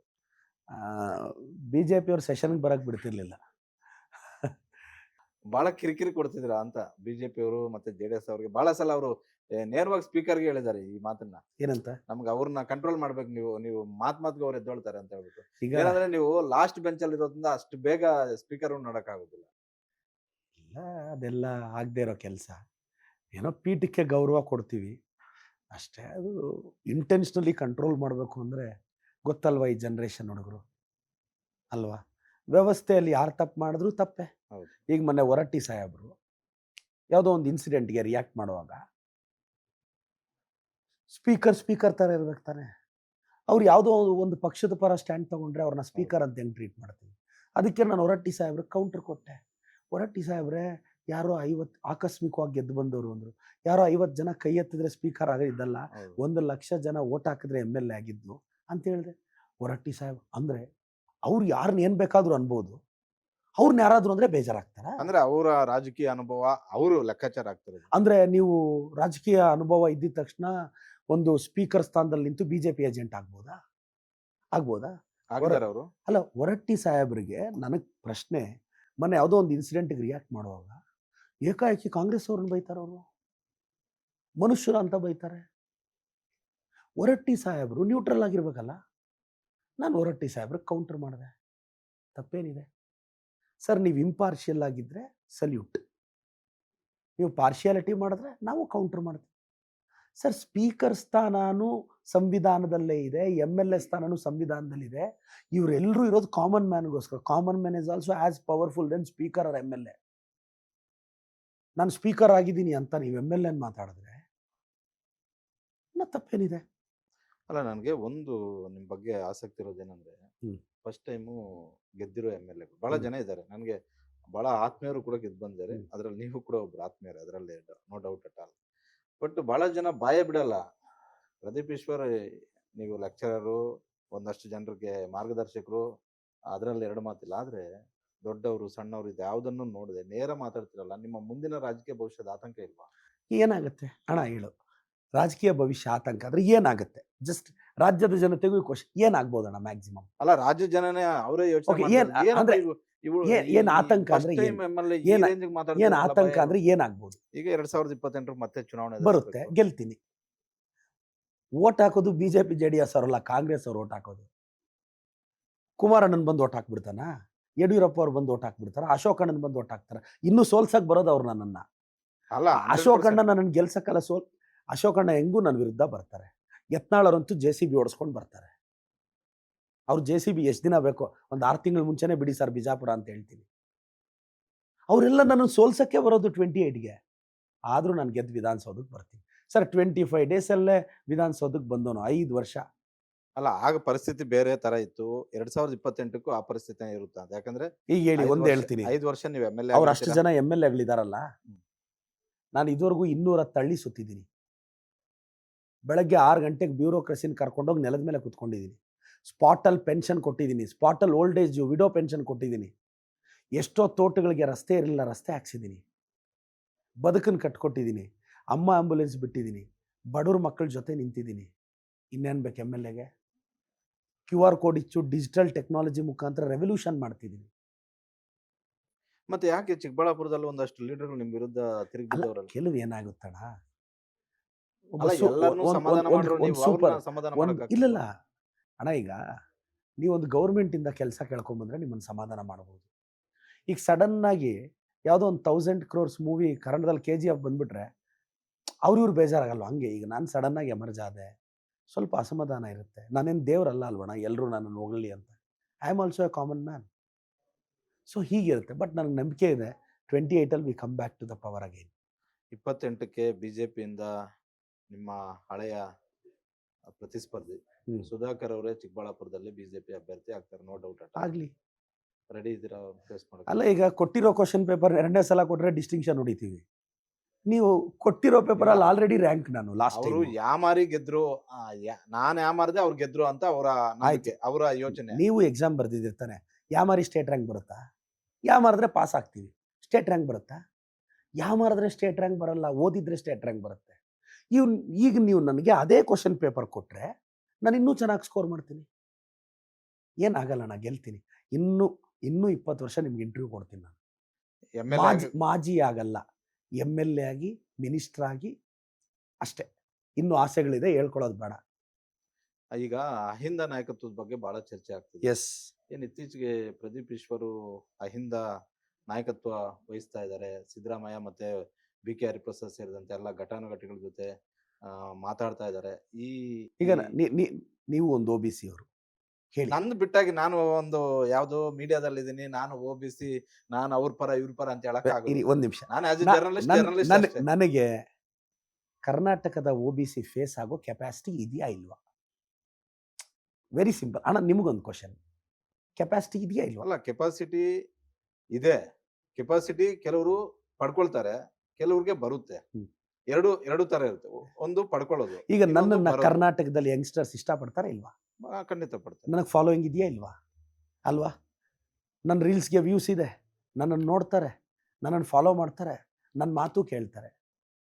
ಕರೆನ್ಸಿ ಇರೋನಲ್ಲ ಲೀಡ್ರ್ ಆಗೋದು, ಕಾನ್ಫಿಡೆನ್ಸ್ ಇರೋನು ಲೀಡ್ರ್ ಆಗೋದು. Yes. ನನಗೆ ಕಾನ್ಫಿಡೆನ್ಸ್ ಇದೆ. ನಮ್ಮ ಸಿದ್ದರಾಮಯ್ಯ ಸಾಹೇಬರು, ಬಿ ಕೆ ಹರಿಪ್ರಸಾದ್ ಸಾಹೇಬ್ರು ಅಷ್ಟೇ ಎತ್ತರಕ್ಕೆ ಬೆಳಿಬೇಕು ಅಂತ ಆಸೆ ಇದೆ, ಬೆಳಿತೀನಿ. ಅದಕ್ಕೆ ಅವ್ರ ಸಪೋರ್ಟ್ ಇದೆಯಾ? ಅವ್ರ ಯಾಕಂದ್ರೆ ಆಶೀರ್ವಾದ ಇದೆ. ಈ ಹಿರಿಯ ನಾಯಕರು ಮುಂದೆ ಹೇಳೋದೊಂದು, ಹಿಂದೆ ಈಗ ಮಾಡೋದು ಒಂದ್ ನಿಮಿಷ. ಗವರ್ನರ್ ಸ್ಪೀಚಲ್ಲಿ ಒಬ್ಬ ಯುವಕನಿಗೆ ಗವರ್ನರ್ ಸ್ಪೀಚ್ ಮೇಲೆ ಅನುಮೋದನೆ ಮಾಡಕ್ಕೆ ಅವಕಾಶ ಕೊಟ್ರು. ನಿಮ್ಗೆ ಕೊಟ್ಟಿದ್ದಾರೆ ಅಂತ. ಮತ್ತೆ ಪ್ರೀತಿ ಇಲ್ದೆ ಕೊಟ್ರಾ? 2 ಗಂಟೆ 1.5-2 ತಾಸು ಮಾತಾಡು ಅಂತ ಕೊಟ್ಟಿದ್ದಾರೆ. ಯಾರು ಸಿದ್ದರಾಮಯ್ಯ ಸಾಹೇಬ್ರು ಹೇಳಿದ್ರ? ಅವರೇ ಹೇಳಿದ್ದು, CM ಅವ್ರು ಹೇಳಿದ್ದು. ಪ್ರೀತಿ ಇಲ್ದೆ ಕೊಟ್ಟ. ಅದಕ್ಕೆ ಇಷ್ಟೆಲ್ಲ ಅಂಕಿಅಂಶ ಸಂಗ್ರಹ ಮಾಡಿರೋದು ನೀವು. ಓದ್ಬೇಕಲ್ಲಣ್ಣ, ತಯಾರಿ ಇಲ್ದೆ ಏನ್ ಮಾಡ್ತೀರಾ? ಇವರೆಲ್ಲ ಸುಮ್ಮನೆ ಮಾತಾಡಿದ್ರೆ ಡೈಲಾಗ್ ಅಂದ್ಬಿಟ್ರೆ ಇದು ಸರಸ್ವತಿ ಅಣ್ಣ. ಡೈಲಾಗ್ ಎಲ್ಲಿ ಬಿಜೆಪಿ ಅದ್ಯಾರೋ ನಮ್ಮ ಅದು ಗೋಲ್ಡ್ ಅಂಗಡಿ ಇಟ್ಕೊಂಡಿದಾರಲ್ಲ ಶರವಣ್ಣ ಅವರೆಲ್ಲ JDS ಶರವಣ್ಣ ಹೇಳ್ತಿರ್ತಾರೆ, ಇದು ಡೈಲಾಗು ಅಂತ. ಶರವಣ್ ಸರ್, ನಿಮ್ಮ ಕೈಯಲ್ಲಿ ಆಗುತ್ತೇನೋ ಹೇಳಿ, ಒಂದು 4 ಡೈಲಾಗ್ ಹೇಳ್ಸಿ ಅವ್ರ ಕೈಯಲ್ಲಿ. ಅವ್ರಿಗೂ ಹೇಳಕ್ ಬರಲ್ಲ, ಹೇಳೋರ್ನು ಹೇಳಕ್ ಬಿಡಲ್ಲ. ಗೋಲ್ಡ್ ಮಾರ್ದಷ್ಟು ಈಸಿ ಅನ್ಕೊಂಡಿದ್ದಾರೆ ಜನರ ಮನ್ಸಲ್ಲಿ ಗೋಲ್ಡ್ ಆಗಿ ಬದುಕೋದು. 10 ರೂಪಾಯಿ ಡಿಸ್ಕೌಂಟ್ ಇಟ್ರೆ ಅವನಾದ್ರೂ ತಗೊಂಡು ಹೋಗ್ತಾನೆ. ಜನರ ಮನ್ಸಲ್ಲಿ ಗೋಲ್ಡ್ ಆಗ್ಬೇಕಲ್ಲಣ್ಣ. ನೆನ್ನೆಲ್ಲ ಬಿಗ್ ಬಾಸ್ ಅವ್ರನ್ನೆಲ್ಲ ಕರ್ಕೊಂಬಂದು ಓಪನಿಂಗ್ ಮಾಡಿಸಿದ್ದಾರೆ, ಅದಕ್ಕೆ ಅಣ್ಣ ನೋಡ್ಲಿ ಅಂತ ಹೇಳಿದೆ. ಯಾಕೆ ಎಲ್ಲ ಸರ್ವಣ ಹೊರಟ್ಟಿ ಎಲ್ಲರನ್ನೂ ಟಾರ್ಗೆಟ್ ಮಾಡ್ತಾ ಇದೀರಲ್ಲ ಅಂತ ನಾನು ಮತ್ತೆ ಅದೇ ಕ್ವಶನ್. ಇಲ್ಲ ಅಣ್ಣ, ಇದು ಅಣ್ಣ ಅವ್ರ ಪಾಡ್ಗೆ ಅವ್ರು ತೆಪ್ಪಗಿದ್ರೆ ಯಾರು ಮಾತಾಡ್ತೀವಣ್ಣ? ಈಗ ವೆರಿ ಸಿಂಪಲ್ ಅಣ್ಣ, ನನಗೆ ಪಾರ್ಟಿ ಟಿಕೆಟ್ ಕೊಟ್ಟಿದೆ, MLA ಮಾಡಿದೆ, ನಾನು ಪವರ್ಫುಲ್. ಇವತ್ತು ನಾನು MLA ಆಗಿರೋದಕ್ಕೆ ನೀವು ಇಂಟರ್ವ್ಯೂಗೆ ಬಂದಿರೋದು. ನನ್ನ ಪಕ್ಷದ ಐಡಿಯಾಲಜಿಗೆ ಧಕ್ಕೆ ಬಂದರೆ, ಯಾರ್ಯಾರೋ ಬಾಯಿಗೆ ಬಂದಂಗೆ ಮಾತಾಡಿದ್ರೆ ಐ ವಿಲ್ ಕೌಂಟರ್. ನನಗೇನು ಅಭದ್ರತೆ ಇಲ್ಲಣ್ಣ, ನನಗೇನು ಅಭದ್ರತೆ ಇಲ್ಲ. ನೆಕ್ಸ್ಟ್ ಎಲೆಕ್ಷನ್ ಬಗ್ಗೆ ಯೋಚನೆ ಮಾಡೋ MLA ನಾನಲ್ಲ, ನೆಕ್ಸ್ಟ್ ಜನ್ರೇಷನ್ ಬಗ್ಗೆ ಯೋಚನೆ ಮಾಡೋ MLA. ನನಗೆ ಭವಿಷ್ಯ ಇದೆ, ಈ ರಾಜ್ಯನ ಮುನ್ನಡೆಸ್ತೀನಿ ಅನ್ನೋ ನಂಬಿಕೆ ಇದೆ. ಶಾಸಕನಾಗಿ, ಮಂತ್ರಿಯಾಗಿ ನಂಬಿಕೆ ಇದೆ. ಅವಕಾಶ ಸಿಕ್ಕಿದ್ರೆ ಮುಖ್ಯಮಂತ್ರಿನೂ ಆಗಿ. ಈಗಲ್ಲ ನಾನು ಹೇಳ್ತಿರೋದು. ಅಲ್ಲ, ನನಗೆ ನೋಡೋಣ, ಆಸೆ ಎಲ್ರಿಗೂ ಇದೆ, ದೇವರೊಬ್ಬ ಡಿಸೈಡ್ ಮಾಡಬೇಕು. ಈಗ ನಿಮ್ಮ ಬಾಯಲ್ಲಿ ಬಂದಿದೆ ಅಂದರೆ ಸುಮ್ಮನೆ 100 ಜನ MLAಗಳು ಇಂಟರ್ವ್ಯೂ ಮಾಡ್ತೀರಾ. ನೀವು ಯಾಕೆ ಎಲ್ಲರ ಹತ್ರನೂ ಹೋಗಿ ನೀನು ಯಾಕೆ ಮಿನಿಸ್ಟರ್ ಆಗಲ್ಲ, ಮುಖ್ಯಮಂತ್ರಿ ಆಗಲ್ಲ ಅಂತ ಕೇಳ್ತೀಯ? ನಿಮ್ಗೆಲ್ಲೋ ಒಂದು ಸುಳಿವು ಸಿಕ್ಕಿರುತ್ತೆ, ಈಗೋ ಪರ್ಮಿಟ್ ಮಾಡಲ್ಲ ಹೇಳಕ್ಕೆ. ಏನು ಮಾಡೋದು? ಏನು ಸರ್ ನೋಡಿ, ನಮ್ಮ ಕ್ಯಾಮ್ರಾಮನ್ಗಳು ಕೂಡ ನಿಮ್ಮ ಕ್ಯಾಮ್ರಾಮನ್ಗಳು ನನಗೆ ಫ್ಯಾನ್ಸೇ. ಇದಾದ್ಮೇಲೆ ಫೋಟೋ ತಗೊಂತಾರೋ? ನಿಮ್ ಫ್ಯಾನ್ಸ್ ಬಹಳ ಜನ ಇದ್ದಾರೆ, ನಾನು ಇಲ್ಲ ಅಂತ ಹೇಳ್ತಿಲ್ಲ, ಇಡೀ ರಾಜ್ಯಾದ್ಯಂತ ಇದ್ದಾರೆ. ಅದರಲ್ಲೂ ಯೂತ್ಸ್ ಸಿಕ್ಕಾಪಟ್ಟೆ ಇದ್ದಾರೆ, ಸೀನಿಯರ್ಸ್ಗಿಂತಲೂ. ಯಾಕಂದ್ರೆ ಸೀನಿಯರ್ಸ್ಗೆ ಅಷ್ಟು ಈಸಿಯಾಗಿ ಯಾರನ್ನೂ ಅಕ್ಸೆಪ್ಟ್ ಮಾಡಕ್ಕಾಗಲ್ಲ. ಈಗ ನಾವು ಅಷ್ಟೇ, ನಮ್ಗಿಂತೂ ತೀರಾ ಜೂನಿಯರ್ ಆದ್ರೆ ಚೆನ್ನಾಗಿ ಮಾತಾಡ್ತೀನಿ ಅನ್ಬೋದು, ಬಟ್ ಅವನ್ನ ಅಷ್ಟೊಂದು ಪುಷ್ ಮಾಡೋದು ಯಾರು ಇಷ್ಟಪಡೋದಿಲ್ಲ. ಆ ಕ್ಯಾಟಗಿರಿಯಲ್ಲಿ ಸೀನಿಯರ್ಸ್ ಬರ್ತಾರೆ. ಈಗ ನಿಮ್ಮ ಮಂತ್ರಿಮಂಡಲದಲ್ಲಿರುವಂತಹ ಎಲ್ಲಾ 34 ಮುಖ್ಯಮಂತ್ರಿಗಳು, ಉಪಮುಖ್ಯಮಂತ್ರಿಗಳು ಬಿಟ್ಟಾಕಿ ಎಲ್ಲರೂ 100 ಮಾರ್ಕ್ಸ್ ತಗೊಳ್ಳೋವಂಥವ್ರು ಇದಾರ? ಸರ್ಕಾರಕ್ಕೆ 100/100, ಪ್ರತಿ ಡಿಪಾರ್ಟ್ಮೆಂಟ್ಗೂ 100/100. ಎಲ್ಲರೂ ಚೆನ್ನಾಗಿ ಕೆಲಸ ಮಾಡಿದ್ದಾರೆ. ಇದೇ ಕ್ಯಾಬಿನೆಟ್ ಕಂಟಿನ್ಯೂ ಆದ್ರೂ ರಾಜ್ಯ ಚೆನ್ನಾಗಿರುತ್ತೆ. ಹೊಸ ಕ್ಯಾಬಿನೆಟ್ ಬಂದ್ರೆ ಇನ್ನೂ ಚೆನ್ನಾಗಿರುತ್ತೆ. ಈ ಗ್ಯಾರಂಟಿಗಳಿಂದ ಬರ್ಬಾದಾಗಿದೆ ಅಂತ ಬಿಜೆಪಿ ಅವ್ರು ಬೆಳಗ್ಗೆ ಎದ್ರೆ ಸಾಕು ಮಾತಾಡ್ತಾರೆ. ಮತ್ತೆ ಆ ಚರಂಡಿ ತೆಗೆದಿಲ್ಲ, ಆ ಗುಂಡಿ ತೆಗೆದಿಲ್ಲ ಅನ್ನೋ ಆರೋಪಗಳಿದಾವೆ. ಆಯ್ತು, ಪ್ರದೀಪ್ ಈಶ್ವರ್ ಅವರು ಅವ್ರ ಕ್ಷೇತ್ರಕ್ಕೆ ಎಷ್ಟು ಅನುದಾನ ತಗೊಂಡು? ನಾನೊಂದು 400 ಕೋಟಿ ತಗೊಂಡೋಗಿದ್ದೀನಿ. 400 ಕೋಟಿ ವಿತ್ ಫ್ಯಾಕ್ಟ್. ಈಗ ನಮ್ಮ BJP ಅವರು 50,000 ಕೋಟಿ ನಾವು ಗ್ಯಾರಂಟಿ ಖರ್ಚು ಮಾಡ್ತೀವಲ್ಲ, ನಾವೀಗ ನಿಮ್ಮ ಗಮನಕ್ಕಿರಲಿ, 4.5 ಲಕ್ಷ ಕೋಟಿ ನಮ್ಮ ಬಡ್ಜೆಟ್. ರಾಜ್ಯದ ಜನತೆಗೆ ಇದು ಗೊತ್ತಿರಬೇಕು. ಪ್ರತಿ ವರ್ಷ ನಮ್ಮ ರಾಜ್ಯದ ಬಡ್ಜೆಟ್ 4.5 ಲಕ್ಷ ಕೋಟಿ. ನಾವು ಗ್ಯಾರಂಟಿ ಖರ್ಚು ಮಾಡ್ತಾ ಇರೋದಷ್ಟು 58,000 ಕೋಟಿ. ಇನ್ನು 3.5 ಲಕ್ಷ ಕೋಟಿ ಏನು ಮಾಡ್ಬೇಕು ನಾವು? ಅಭಿವೃದ್ಧಿಗೆ ಹಾಕ್ಬೇಕಲ್ಲ. ಅಭಿವೃದ್ಧಿಗೆ ದುಡ್ಡಿಲ್ದೇ ಈಗ ಬೆಂಗಳೂರಲ್ಲಿ ಪೆರಿಫೆರಲ್ ರೋಡ್ ಓಪನ್ ಮಾಡ್ತಿದ್ದೀವಾ, ಮೆಟ್ರೋ ಎಕ್ಸ್ಟೆನ್ಷನ್ ಮಾಡ್ತಿದ್ದೀವಾ, ಚಿಕ್ಕಬಳ್ಳಾಪುರಕ್ಕೆ ಮೆಟ್ರೋ ಹಾಕೋಕ್ಕೆ DPR ಮಾಡೋಕ್ಕೆ ಪರ್ಮಿಷನ್ ಕೊಡ್ತಿದ್ದೀವಾ, ಇದು ಏರ್ಪೋರ್ಟ್ಗೆ ಓಪನ್ ಆಗಲಿ ಅಂತ ಬ್ಯಾಲೆನ್ಸ್ ದುಡ್ಡು ರಿಲೀಸ್ ಮಾಡಿದ್ದೀವಾ. ಪ್ರತಿ MLAಗೆ 25 ಕೋಟಿ ಕೊಟ್ಟರು, ಮತ್ತೆ 50 ಕೋಟಿ ಕೊಟ್ಟರು. ಚಿಕ್ಕಬಳ್ಳಾಪುರ ಫ್ಲವರ್ ಮಾರ್ಕೆಟ್ಗೆ 150 ಕೋಟಿ ಬಡ್ಜೆಟಲ್ಲಿ ಡಿಕ್ಲೇರ್ ಮಾಡಿದಾರಲ್ಲಣ್ಣ. ಬಡ್ಜೆಟಲ್ಲಿ ಡಿಕ್ಲೇರ್ ಮಾಡಿದಾರಲ್ಲ, ಅದು ಬಿಟ್ಟು 50 ಕೋಟಿ ಕೊಟ್ಟಿದ್ದಾರೆ, ಇನ್ನೊಂದು 25 ಕೋಟಿ ಕೊಟ್ಟಿದ್ದಾರೆ. ಮೈನಾರಿಟಿ ವಾರ್ಡ್ಸ್ಗೆ ನನಗೆ 40 ಕೋಟಿ ಕೊಟ್ಟಿದ್ದಾರೆ. ನಗರೋತ್ಥಾನ ಅಮೃತ ಅಲ್ಲಿ 45 ಕೋಟಿ ಕೊಟ್ಟಿದ್ದಾರೆ. ಇನ್ನೊಂದು ಸ್ಕೀಮಲ್ಲಿ 25 ಕೋಟಿ ಕೊಟ್ಟಿದ್ದಾರೆ. ಇದು ಆನ್ ರೆಕಾರ್ಡ್ ಅಲ್ಲಣ್ಣ.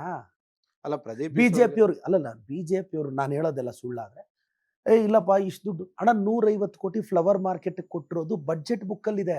ಅಭಿವೃದ್ಧಿ ಇದಕ್ಕಿಂತ ಬೇಕಾ? ಒಂದು ಚಿಕ್ಕಬಳ್ಳಾಪುರ ತಾಲೂಕಿಗೆ ಅಷ್ಟಿರ್ಲಿ 250 ಕೋಟಿ ಶಿಡ್ಲಘಟ್ಟ ರೇಷ್ಮೆ ಮಾರುಕಟ್ಟೆ ಕೊಟ್ವಿ. ದುಡ್ಡು ಇಲ್ದೆ ಕೊಡ್ತಾರಣ್ಣ? ಅಲ್ಲ, ಎಲ್ಲೆಲ್ಲಿ ನೀವು ಗೆದ್ದಿದ್ದೀರೋ ಅಲ್ಲಿ ಕೊಟ್ಟಿದ್ದಾರೆ. ಈಗ ಪ್ರದೀಪ್ ಶಿಡ್ಲಘಟ್ಟದಲ್ಲಿ ಈಶ್ವರ್ಗೆ ಅಣ್ಣ 450 ಕೋಟಿ. ಶಿಡ್ಲಘಟ್ಟದಲ್ಲಿ ಯಾರ MLA?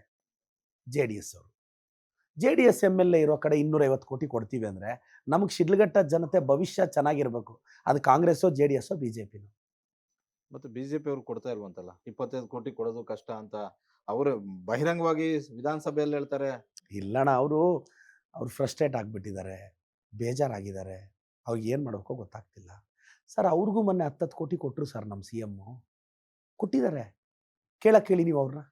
ಅಲ್ಲ, 10 ಕೋಟಿ ಕ್ಷೇತ್ರಕ್ಕೆ ಏನಕ್ಕೆ ಸರ್ ಆಗುತ್ತೆ ನೀವೇ ಹೇಳಿ? ಚರಂಡಿ ಎತ್ತಕ್ಕಾಗುತ್ತಾ ಹೇಳಿ? ನರೇಗಾ ದುಡ್ಡು ಇದೆ ಅಲ್ಲ ಗುಂಡಿ ಅಣ್ಣ, ನರೇಗಾ ನೀವು ದುಡ್ಡು ತಗೋಬಹುದು. ಈಗ ಸಿದ್ದರಾಮಯ್ಯ, ನಾವು 40 ವರ್ಷ ರಾಜಕಾರಣ ಮಾಡುವಂತವ್ರು, ಅತ್ಯಂತ ದೊಡ್ಡ ಅನುಭವ ಇರುವಂತವ್ರು, ಯಾವತ್ತೂ ಕೂಡ ಪಾರ್ಶಾಲಿಟಿ ಮಾಡಿಲ್ಲ ಅಭಿವೃದ್ಧಿ ಅನುದಾನ ವಿಚಾರ. ಬಟ್ ಈ ಬಾರಿ ಮಾತ್ರ ಸಿದ್ದರಾಮಯ್ಯ ಮೇಲೆ ನೇರವಾಗಿ ಆರೋಪ ಮಾಡ್ತಿರೋದು ಈ ಬಾರಿ ಬಹಳಷ್ಟು ಪಾರ್ಶಾಲಿಟಿ ಮಾಡ್ತಿದ್ದಾರೆ. ಇಲ್ಲ, ಕಾಂಗ್ರೆಸ್ ಅವ್ರಿಗೆ ಸಿದ್ದರಾಮಯ್ಯ ಸಾಹೇಬರು 2013-18ಕ್ಕಿಂತ ಇನ್ನೂ ಎಫಿಷಿಯೆಂಟ್ ಆಗಿ ಕೆಲಸ ಮಾಡ್ತಿದ್ದಾರೆ, ಡೈನಮಿಕ್ ಆಗಿದ್ದಾರೆ. ನೀವು ಆವತ್ತಾದ್ರೂ 58,000 ಕೋಟಿ ಗ್ಯಾರಂಟಿಗೆ ಇರಲಿಲ್ಲ. ಹೌದು. ಇವತ್ತು ಅಷ್ಟರ ಮಧ್ಯೆ ಬಜೆಟ್ನ ಮ್ಯಾನೇಜ್ ಮಾಡ್ತಿದ್ದಾರೆ. ನಮಗೆ ಸೆಂಟ್ರಲಿಂದ ಬರ್ತಾ ಇರೋ GST ಸರಿಯಾಗಿ ಬರ್ತಿಲ್ಲ ವಾಪಸ್ಸು. ಆ ಕಾರಣಕ್ಕೆ ನಮಗೆ ಸಮಸ್ಯೆ ಆಗ್ತಿದೆ ಬಿಟ್ಟರೆ ಬೇರೆ ಇನ್ಯಾವ. ಅಣ್ಣ, ಈಗ ಸೆಂಟ್ರಲ್ ಗೌರ್ಮೆಂಟ್ ಅವ್ರು ಕೊಡ್ತೀವಿ ಅಂತ ಅನೌನ್ಸ್ ಮಾಡದೆ 6,000 ಕೋಟಿ ಕೊಡಲಿಲ್ಲ ಅಂದರೆ ನಾವು ಹೆಂಗಣ ಭದ್ರಾ ಮೇಲ್ದಂಡೆ ಮುಗಿಸೋದು? ಮೆಟ್ರೋ ಕಾಸು ಕೊಡ್ತೀವಿ ಅಂತ ಕೊಡಲಿಲ್ಲ ಅಂದರೆ ನಾವು ಹೆಂಗಣ? ಏನಾದರೂ ಮಾತಾಡಿದ್ರೆ ಮೆಟ್ರೋಲ್ ನೀವು ಚಾರ್ಜ್ ಜಾಸ್ತಿ ಮಾಡಿದ್ದೀರಾ, BMTCL ಫ್ರೀ ಕೊಟ್ಟಿಲ್ವೇನಣ್ಣ? ಮೆಟ್ರೋಲ್ ಹೋಗಕ್ಕೆ ಮೆಟ್ರೋಲ್ ಹೋಗಕ್ಕೆ ಕಾಸಿಲ್ಲ ಅಂದರೆ BMTC ಹತ್ತೋಗ್ಬೋದಲ್ಲಣ್ಣ. ಇವ್ರು ನಾನು AC ಇರೋ ಮೆಟ್ರೋಲ್ಲೇ ಹೋಗ್ತೀನಿ, ಚಾರ್ಜ್ ಕಡಿಮೆ ಮಾಡಿ ಆಗ್ಬೇಕಲ್ಲ ಅಣ್ಣ. Very simple. ನಿಮ್ಗೆಲ್ಲನೂ ಬೇಕಂದ್ರೆ 5 ಸ್ಟಾರ್ ಹೋಟ್ಲಲ್ಲಿ ಅವ್ರು ಊಟ ಮಾಡ್ತಾರೆ, ನಮ್ಗೆ ಯಾಕೆ ಊಟ ಕೊಡಲ್ಲ ಅಂತ ಕಂಪೇರ್ ಮಾಡೋಕ್ಕಾಗುತ್ತಾ ಏನು ನೀವು? ನಿನಗೆ ಅಷ್ಟು ಶಕ್ತಿ ಇದ್ರೆ ಮೆಟ್ರೋಲ್ ಹೋಗು. Middle class, lower middle class ಆದರೆ BMTCL ಹೋಗು. ನಿನಗಲ್ಲಿ ಫ್ರೀನೂ ಸಿಗಬೇಕು, ಟೈಮು ಸೇವ್ ಆಗಬೇಕು. ಎಲ್ಲ ಬಂದರೆ ಹೆಂಗಾಗುತ್ತೆ ಅಣ್ಣ? ಗ್ಯಾರಂಟಿಗಳು ನಿಮಗೆ ನಿಜವಾಗ್ಲೂ ಲಾಭ ತರ್ತಾವ ಸರ್? ಈಗ 2,000 ರೂಪಾಯಿ ಒಂದೊಂದು ಮನೆ ಗೃಹಿಣಿಗೆ ಹೋಗುತ್ತೆ ಅಂದರೆ ಆ ಮನೇಲಿ ನಮ್ಮ ಬಜೆಟ್ ಬುಕ್ ಓದಿ 84% ಗೃಹಿಣಿಯರಿಗೆ ಅವರು ಫೈನಾನ್ಷಿಯಲ್ ಅಪ್ಲಿಫ್ಟ್ ಆಗಿದ್ದಾರೆ. ಅವ್ರ ಮಕ್ಕಳು ಫೀಸ್ ಕಟ್ಟಿದ್ದಾರೆ. ಅವೆಲ್ಲ ಓಟಕ್ಕೆ ಕನ್ವರ್ಟ್ ಆಗುತ್ತೆ. ಅದೇ ಮಾಡ್ತೀವಲ್ಲ 2013 18ವರೆಗೂ ಸಿದ್ದರಾಮಯ್ಯ ಮಾಡಿದ ಕೆಲಸಗಳಿಲ್ಲ, ಮತ್ತೆ ಯಾಕೆ ಸೋಲ್ಸಿದ್ರು ಅವಾಗ? ಅವತ್ತು ಗ್ಯಾರಂಟಿ ಇರಲಿಲ್ಲಲ್ವ? ಇವತ್ತಿದೆ ನೋಡೋಣ 28ಅಲ್ಲಿ ಹೆಂಗಿರುತ್ತೆ ಗ್ಯಾರಂಟಿ ಎಫೆಕ್ಟ್. ಅಣ್ಣ, ಈಗ ನನ್ನ ಕ್ಷೇತ್ರದಲ್ಲಿ 60,000 ಹೆಣ್ಣು ಮಕ್ಕಳಿಗೆ 2,000 ಬರುತ್ತೆ. ಅವ್ರು ಬಿಟ್ಕೊಡ್ತಾರ ನಮ್ಮನ್ನ? ಈಗ ಇಂದಿರಾ ಕಿಟ್ ಕೊಡ್ತಿದ್ವಿ, ಬಿಟ್ಕೊಡ್ತಾರಾ? 10 kg ಅಕ್ಕಿ ಕೊಡ್ತೀವಿ, ಬಿಟ್ಕೊಡ್ತಾರಾ? ನಾವು ಅವ್ರನ್ನ ಇದ್ರ ಬಗ್ಗೆ ಅಲರ್ಟ್ ಮಾಡಿ ಎಜುಕೇಟ್ ಮಾಡ್ತೀವಣ್ಣ. ಅಲ್ಲ, ಈ ಎಜುಕೇಟ್ ಮಾಡೋದ್ರಲ್ಲಿ ಕಾಂಗ್ರೆಸ್ ವಿಫಲ ಆಗಿದೆ ಅಂತ ಹಂಗೆಲ್ಲ ಇಲ್ಲ. ನಾವು ಬಂದಿದೀವಲ್ಲ, ಈಗ ನಾವೆಲ್ಲ ಇದೀವಲ್ಲ ಫೋರ್ ಫ್ರಂಟ್ ಅಲ್ಲಿ. ಯಾಕಂದ್ರೆ ಈ ಲೋಕಸಭಾ ಚುನಾವಣೆಯಲ್ಲಿ ಬಂದಂತಹ ರಿಸಲ್ಟ್ ಇಲ್ಲ ಸರ್ ಲೋಕಸಭೆ ನೋಡಿ, ನಾನು ಪ್ರತಿ ಎಲೆಕ್ಷನ್ನು ಒಂದು ಡೈನಮಿಕ್ಸ್ ಅಲ್ಲಿ ನಡೆಯುತ್ತಣ್ಣ. ಸೊ ಕ್ಯಾಂಡಿಡೇಚರ್ ಸೆಲೆಕ್ಷನ್ನು ಅಲ್ಲೊಂದು 2-3 ಸೀಟ್ ಹೋಗಿರ್ಬೋದು. ನಮಗೆ ಲೇಟ್ ಡಿಕ್ಲರೇಷನ್ ಪ್ರಾಪರ್ ಆಗಿ ಇದ್ದಿದ್ರೆ 17-18 ಹೊಡಿಬೋದಾಗಿತ್ತು. ನನಗೇನಿಸ್ತು, ಸ್ವಲ್ಪ ಲೇಟ್ ಹೆಸರು ಬಂತು ಕೆಲವ್ರಿಗೆ ತಯಾರಿ ಸಿಗಲಿಲ್ಲ. ಈಗ ನಂದು ಲೇಟಾಗಿ ಹೆಸರು ಬಂತು, ನನಗೇನೋ ಕಾನ್ಸ್ಟಿಟ್ಯೂಯೆಂಟ್ ಕಡಿಮೆ ಇತ್ತು. ಬಟ್ ಇನ್ನೊಂದು ಅದರಲ್ಲಿ ಪ್ಲಸ್ ಪಾಯಿಂಟ್ ಏನಾಯಿತು ಅಂದರೆ, ನಾನು ಆಲ್ರೆಡಿ 20 ವರ್ಷ ಚಿಕ್ಕಬಳ್ಳಾಪುರಕ್ಕೆ ಗೊತ್ತಿದ್ದೆ, ಇವೆಲ್ಲ ಪ್ಲಸ್ ಆಯಿತು. ಬಟ್ ಇವೆಲ್ಲ ಪಾಪ ಅವ್ರಿಗೆ 8-10 ಅಸೆಂಬ್ಲಿ ಓಡಾಡೋಕ್ಕಾಗಲಿಲ್ಲ. ಇದು ಡ್ರಾಬ್ಯಾಕ್ ಆಯ್ತಣ್ಣ. ಆದ್ರೂ 5 ಗ್ಯಾರಂಟಿಗಳು ಕೊಟ್ಟಿದ್ರಿ, ದುಡ್ಡು ಬಿಡುಗಡೆ ಮಾಡಿದ್ರಿ. ಇಲ್ಲ, ಅದು ಏನೆಲ್ಲ ಸರ್ಕಾರ ಇಲ್ಲ, ಆ ಸಂದರ್ಭದಲ್ಲಿ ನಾವು ಇನ್ನೂ ಎಜುಕೇಟ್ ಮಾಡ್ಬೋದಾಗಿತ್ತು ಜನನ. ಬಟ್ ಈ ಸಂದರ್ಭದಲ್ಲಿ ಈಗ ನಮ್ಮ ರೇವಣ್ಣ ಸಾಹೇಬರು ಗ್ಯಾರಂಟಿ ಸಭೆಯ ರಾಜ್ಯಾಧ್ಯಕ್ಷರಿದ್ದಾರೆ ಸಮಿತಿ, ಅವರು ಒಳ್ಳೆ ಕೆಲಸ ಎಲ್ಲ ಕಡೆ ಹೋಗಿ ಜನನ ಎಜುಕೇಟ್ ಮಾಡ್ತಿದ್ದಾರೆ. ಖಂಡಿತವಾಗೂ ಅವರು ಮತ್ತಷ್ಟು ಜನನ ಎನ್ಲೈಟ್ ಮಾಡಿ ಇದನ್ನ ಓಟಾಗಿ ಕನ್ವರ್ಟ್ ಮಾಡಿಸ್ತಾರೆ. ಓಕೆ ಸರ್, ಕಾರ್ಯಕ್ರಮದಲ್ಲಿ ಭಾಗವಹಿಸೋದಕ್ಕೆ ಧನ್ಯವಾದ. ಥ್ಯಾಂಕ್ ಯು ಮಾರುತಿ ಅಣ್ಣ, ನಿಮಗೂ ನಿಮ್ಮ ಚಾನಲ್ಗೆ ಒಳ್ಳೇದಾಗಲಿ. Thank you. ಇದಾಗಿತ್ತು ಇವತ್ತಿನ ಗ್ಯಾರಂಟಿ ವಿಶೇಷ ಕಾರ್ಯಕ್ರಮ. ಶಾಸಕರಾದಂತಹ ಪ್ರದೀಪ್ ಈಶ್ವರ್ ಅವರು ರಾಜ್ಯಪಾಲರ ನಡೆಯನ್ನ ಖಂಡಿಸ್ತಾ ಇದ್ದಾರೆ. ಜೊತೆಗೆ ಅಹಿಂದ ನಾಯಕರಾದಂತಹ BK ಹರಿಪ್ರಸಾದ್ ಅವರ ಕ್ಷಮೆಯನ್ನ ಯಾಚಿಸಬೇಕು ಅನ್ನುವಂಥದ್ದು ಕೇವಲ ರಾಜ್ಯಪಾಲರಷ್ಟೇ ಅಲ್ಲ, ಛಲವಾದಿ ನಾರಾಯಣ ಸ್ವಾಮಿ ಅವರಾಗಿರ್ಬೋದು, ಆರ್ ಅಶೋಕ್ ಅವರಾಗಿರ್ಬೋದು, BJP ಅವರು ಕೂಡ ಕೇಳಬೇಕು ಅನ್ನುವಂಥ ಒಂದು ಒತ್ತಾಯವನ್ನ ಮಾಡ್ತಾ ಇದ್ದಾರೆ. ಮುಂದಿನ ವಾರ ಮತ್ತೊಂದು ವಿಶೇಷ ಕಾರ್ಯಕ್ರಮದ ಜೊತೆ ನಿಮ್ ಜೊತೆ ಜಾಯ್ನ್ ಆಗ್ತೇನೆ. ನೋಡ್ತಾ ಇರಿ ಗ್ಯಾರಂಟಿ ನ್ಯೂಸ್. ಗ್ಯಾರಂಟಿ ನ್ಯೂಸ್, ಸುದ್ದಿ ಖಚಿತ, ನ್ಯಾಯ ನಿಶ್ಚಿತ.